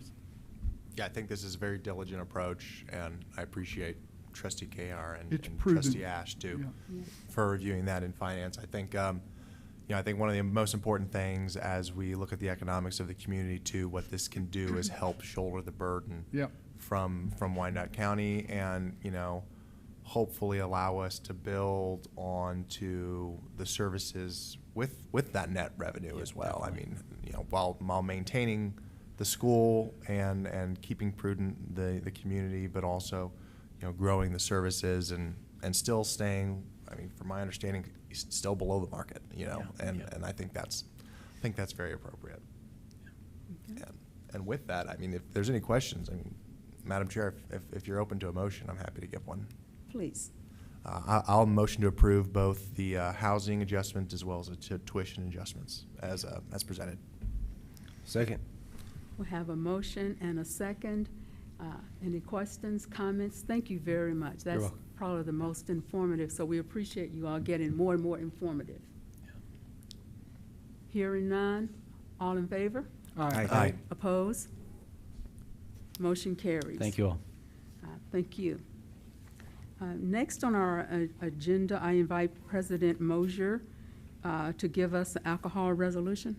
Dr. Mosier, we have two, and so we have to do them separately, and he's going to give us the first one. Yes, thank you, Chair. And I believe we may have had an alcohol resolution last month, but for the new trustees, they're a little bit familiar with it. There is an ordinance that allows us to do this as a state higher education institution. I'm going to read the technical information one time first, and then I'll read the details of each event, if that's okay with the board. So we have two resolutions regarding the consumption of alcoholic liquor in accordance with KSA 41719I. Whereas Kansas statute prohibits the consumption of alcoholic liquor on public property except where expressly permitted by law, and whereas KCKCC is authorized under Kansas law to exempt from this provision specified property which is under the control of the KCKCC Board of Trustees and which is not used for classroom instruction. We have two. The first one is for an art exhibit opening, called the Artistic Radiance. KCKCC hereby exempts Friday, February 27th, 2026 from 5 to 7 p.m. in the KCKCC Art Gallery and Cafe area from the requirements of KSA 41719D. And this exemption is granted for the exhibit reception, passed and approved by the Board of KCKCC in a meeting held on Tuesday, February 17, 2026. Okay. May I have a motion to approve the alcohol resolution for the Artistic Radiance exhibition reception as presented? So moved. Second. Here, I have a motion and a second. Questions, comments? Hearing none, all in favor? Aye. Aye. Opposed? Opposed? We have one opposed. The motion carries. Dr. Mosier for the second one. Yes, ma'am, thank you. So under the same state ordinance, now therefore be it resolved by the Board of KCKCC, KCKCC hereby exempts for Friday, April 10, 2026 from 4:30 p.m. to 6:30 p.m. the KCKCC Art Gallery and Cafe area from the said statute. This exemption is granted in connection with the holding of the Darshan Way of Seeing exhibition reception passed and approved by the Board of KCKCC in a meeting held on Tuesday, February 17, 2026. Okay. Thank you. Do I have a motion to accept the second alcohol resolution for Darshan Ways of Seeing exhibition reception as presented? So moved. Second. I have a motion and a second. Questions, comments? Hearing none, all in favor? Aye. Aye. Opposed? Opposed? We have one opposed, and the motion carries. We're at the end of our agenda, and remember, trustees, we have the resolution for the open position for you all to sign. And the closing comment that I would have is, in our executive session, we'll have to talk about what was in the executive session, but we need a possible meeting date for next week. So keep that in mind. I think we were thinking of Tuesday, but we need to our attorney said he would let us know, and then we need to find about the facility space and Dr. Mosier's schedule, and do we want it at 4 p.m. or 5 p.m.? It's to complete the evaluation. Madam Chair, I'll be out of town Monday and Tuesday for the bellwether. Okay. All right, Dr. Mosier said he will be out of town Monday and Tuesday for the Bellwether Conference. And I don't know how everyone feels about Wednesdays, but then there's Wednesday or Thursday. I mean, do we, go on. I'll just say Thursdays work better for me if anyone's open to a Thursday, but I know that a lot of things are going on Thursdays, so I understand. Right, I knew that, but when you consider what we've got to get done, yes, yes. And we'll just have 2 days to get it done, or we may have to talk about an extension then. I will talk maybe to, if you want, because, or do we talk about it now, Attorney Goheen, about asking for an extension if we have to go into the next week, or do we want to see if everyone can do Thursday? Okay, so you kind of, you have something on that Thursday? Okay, so what is that, the 20, is that the? Yeah. No, yeah, it's the 26th.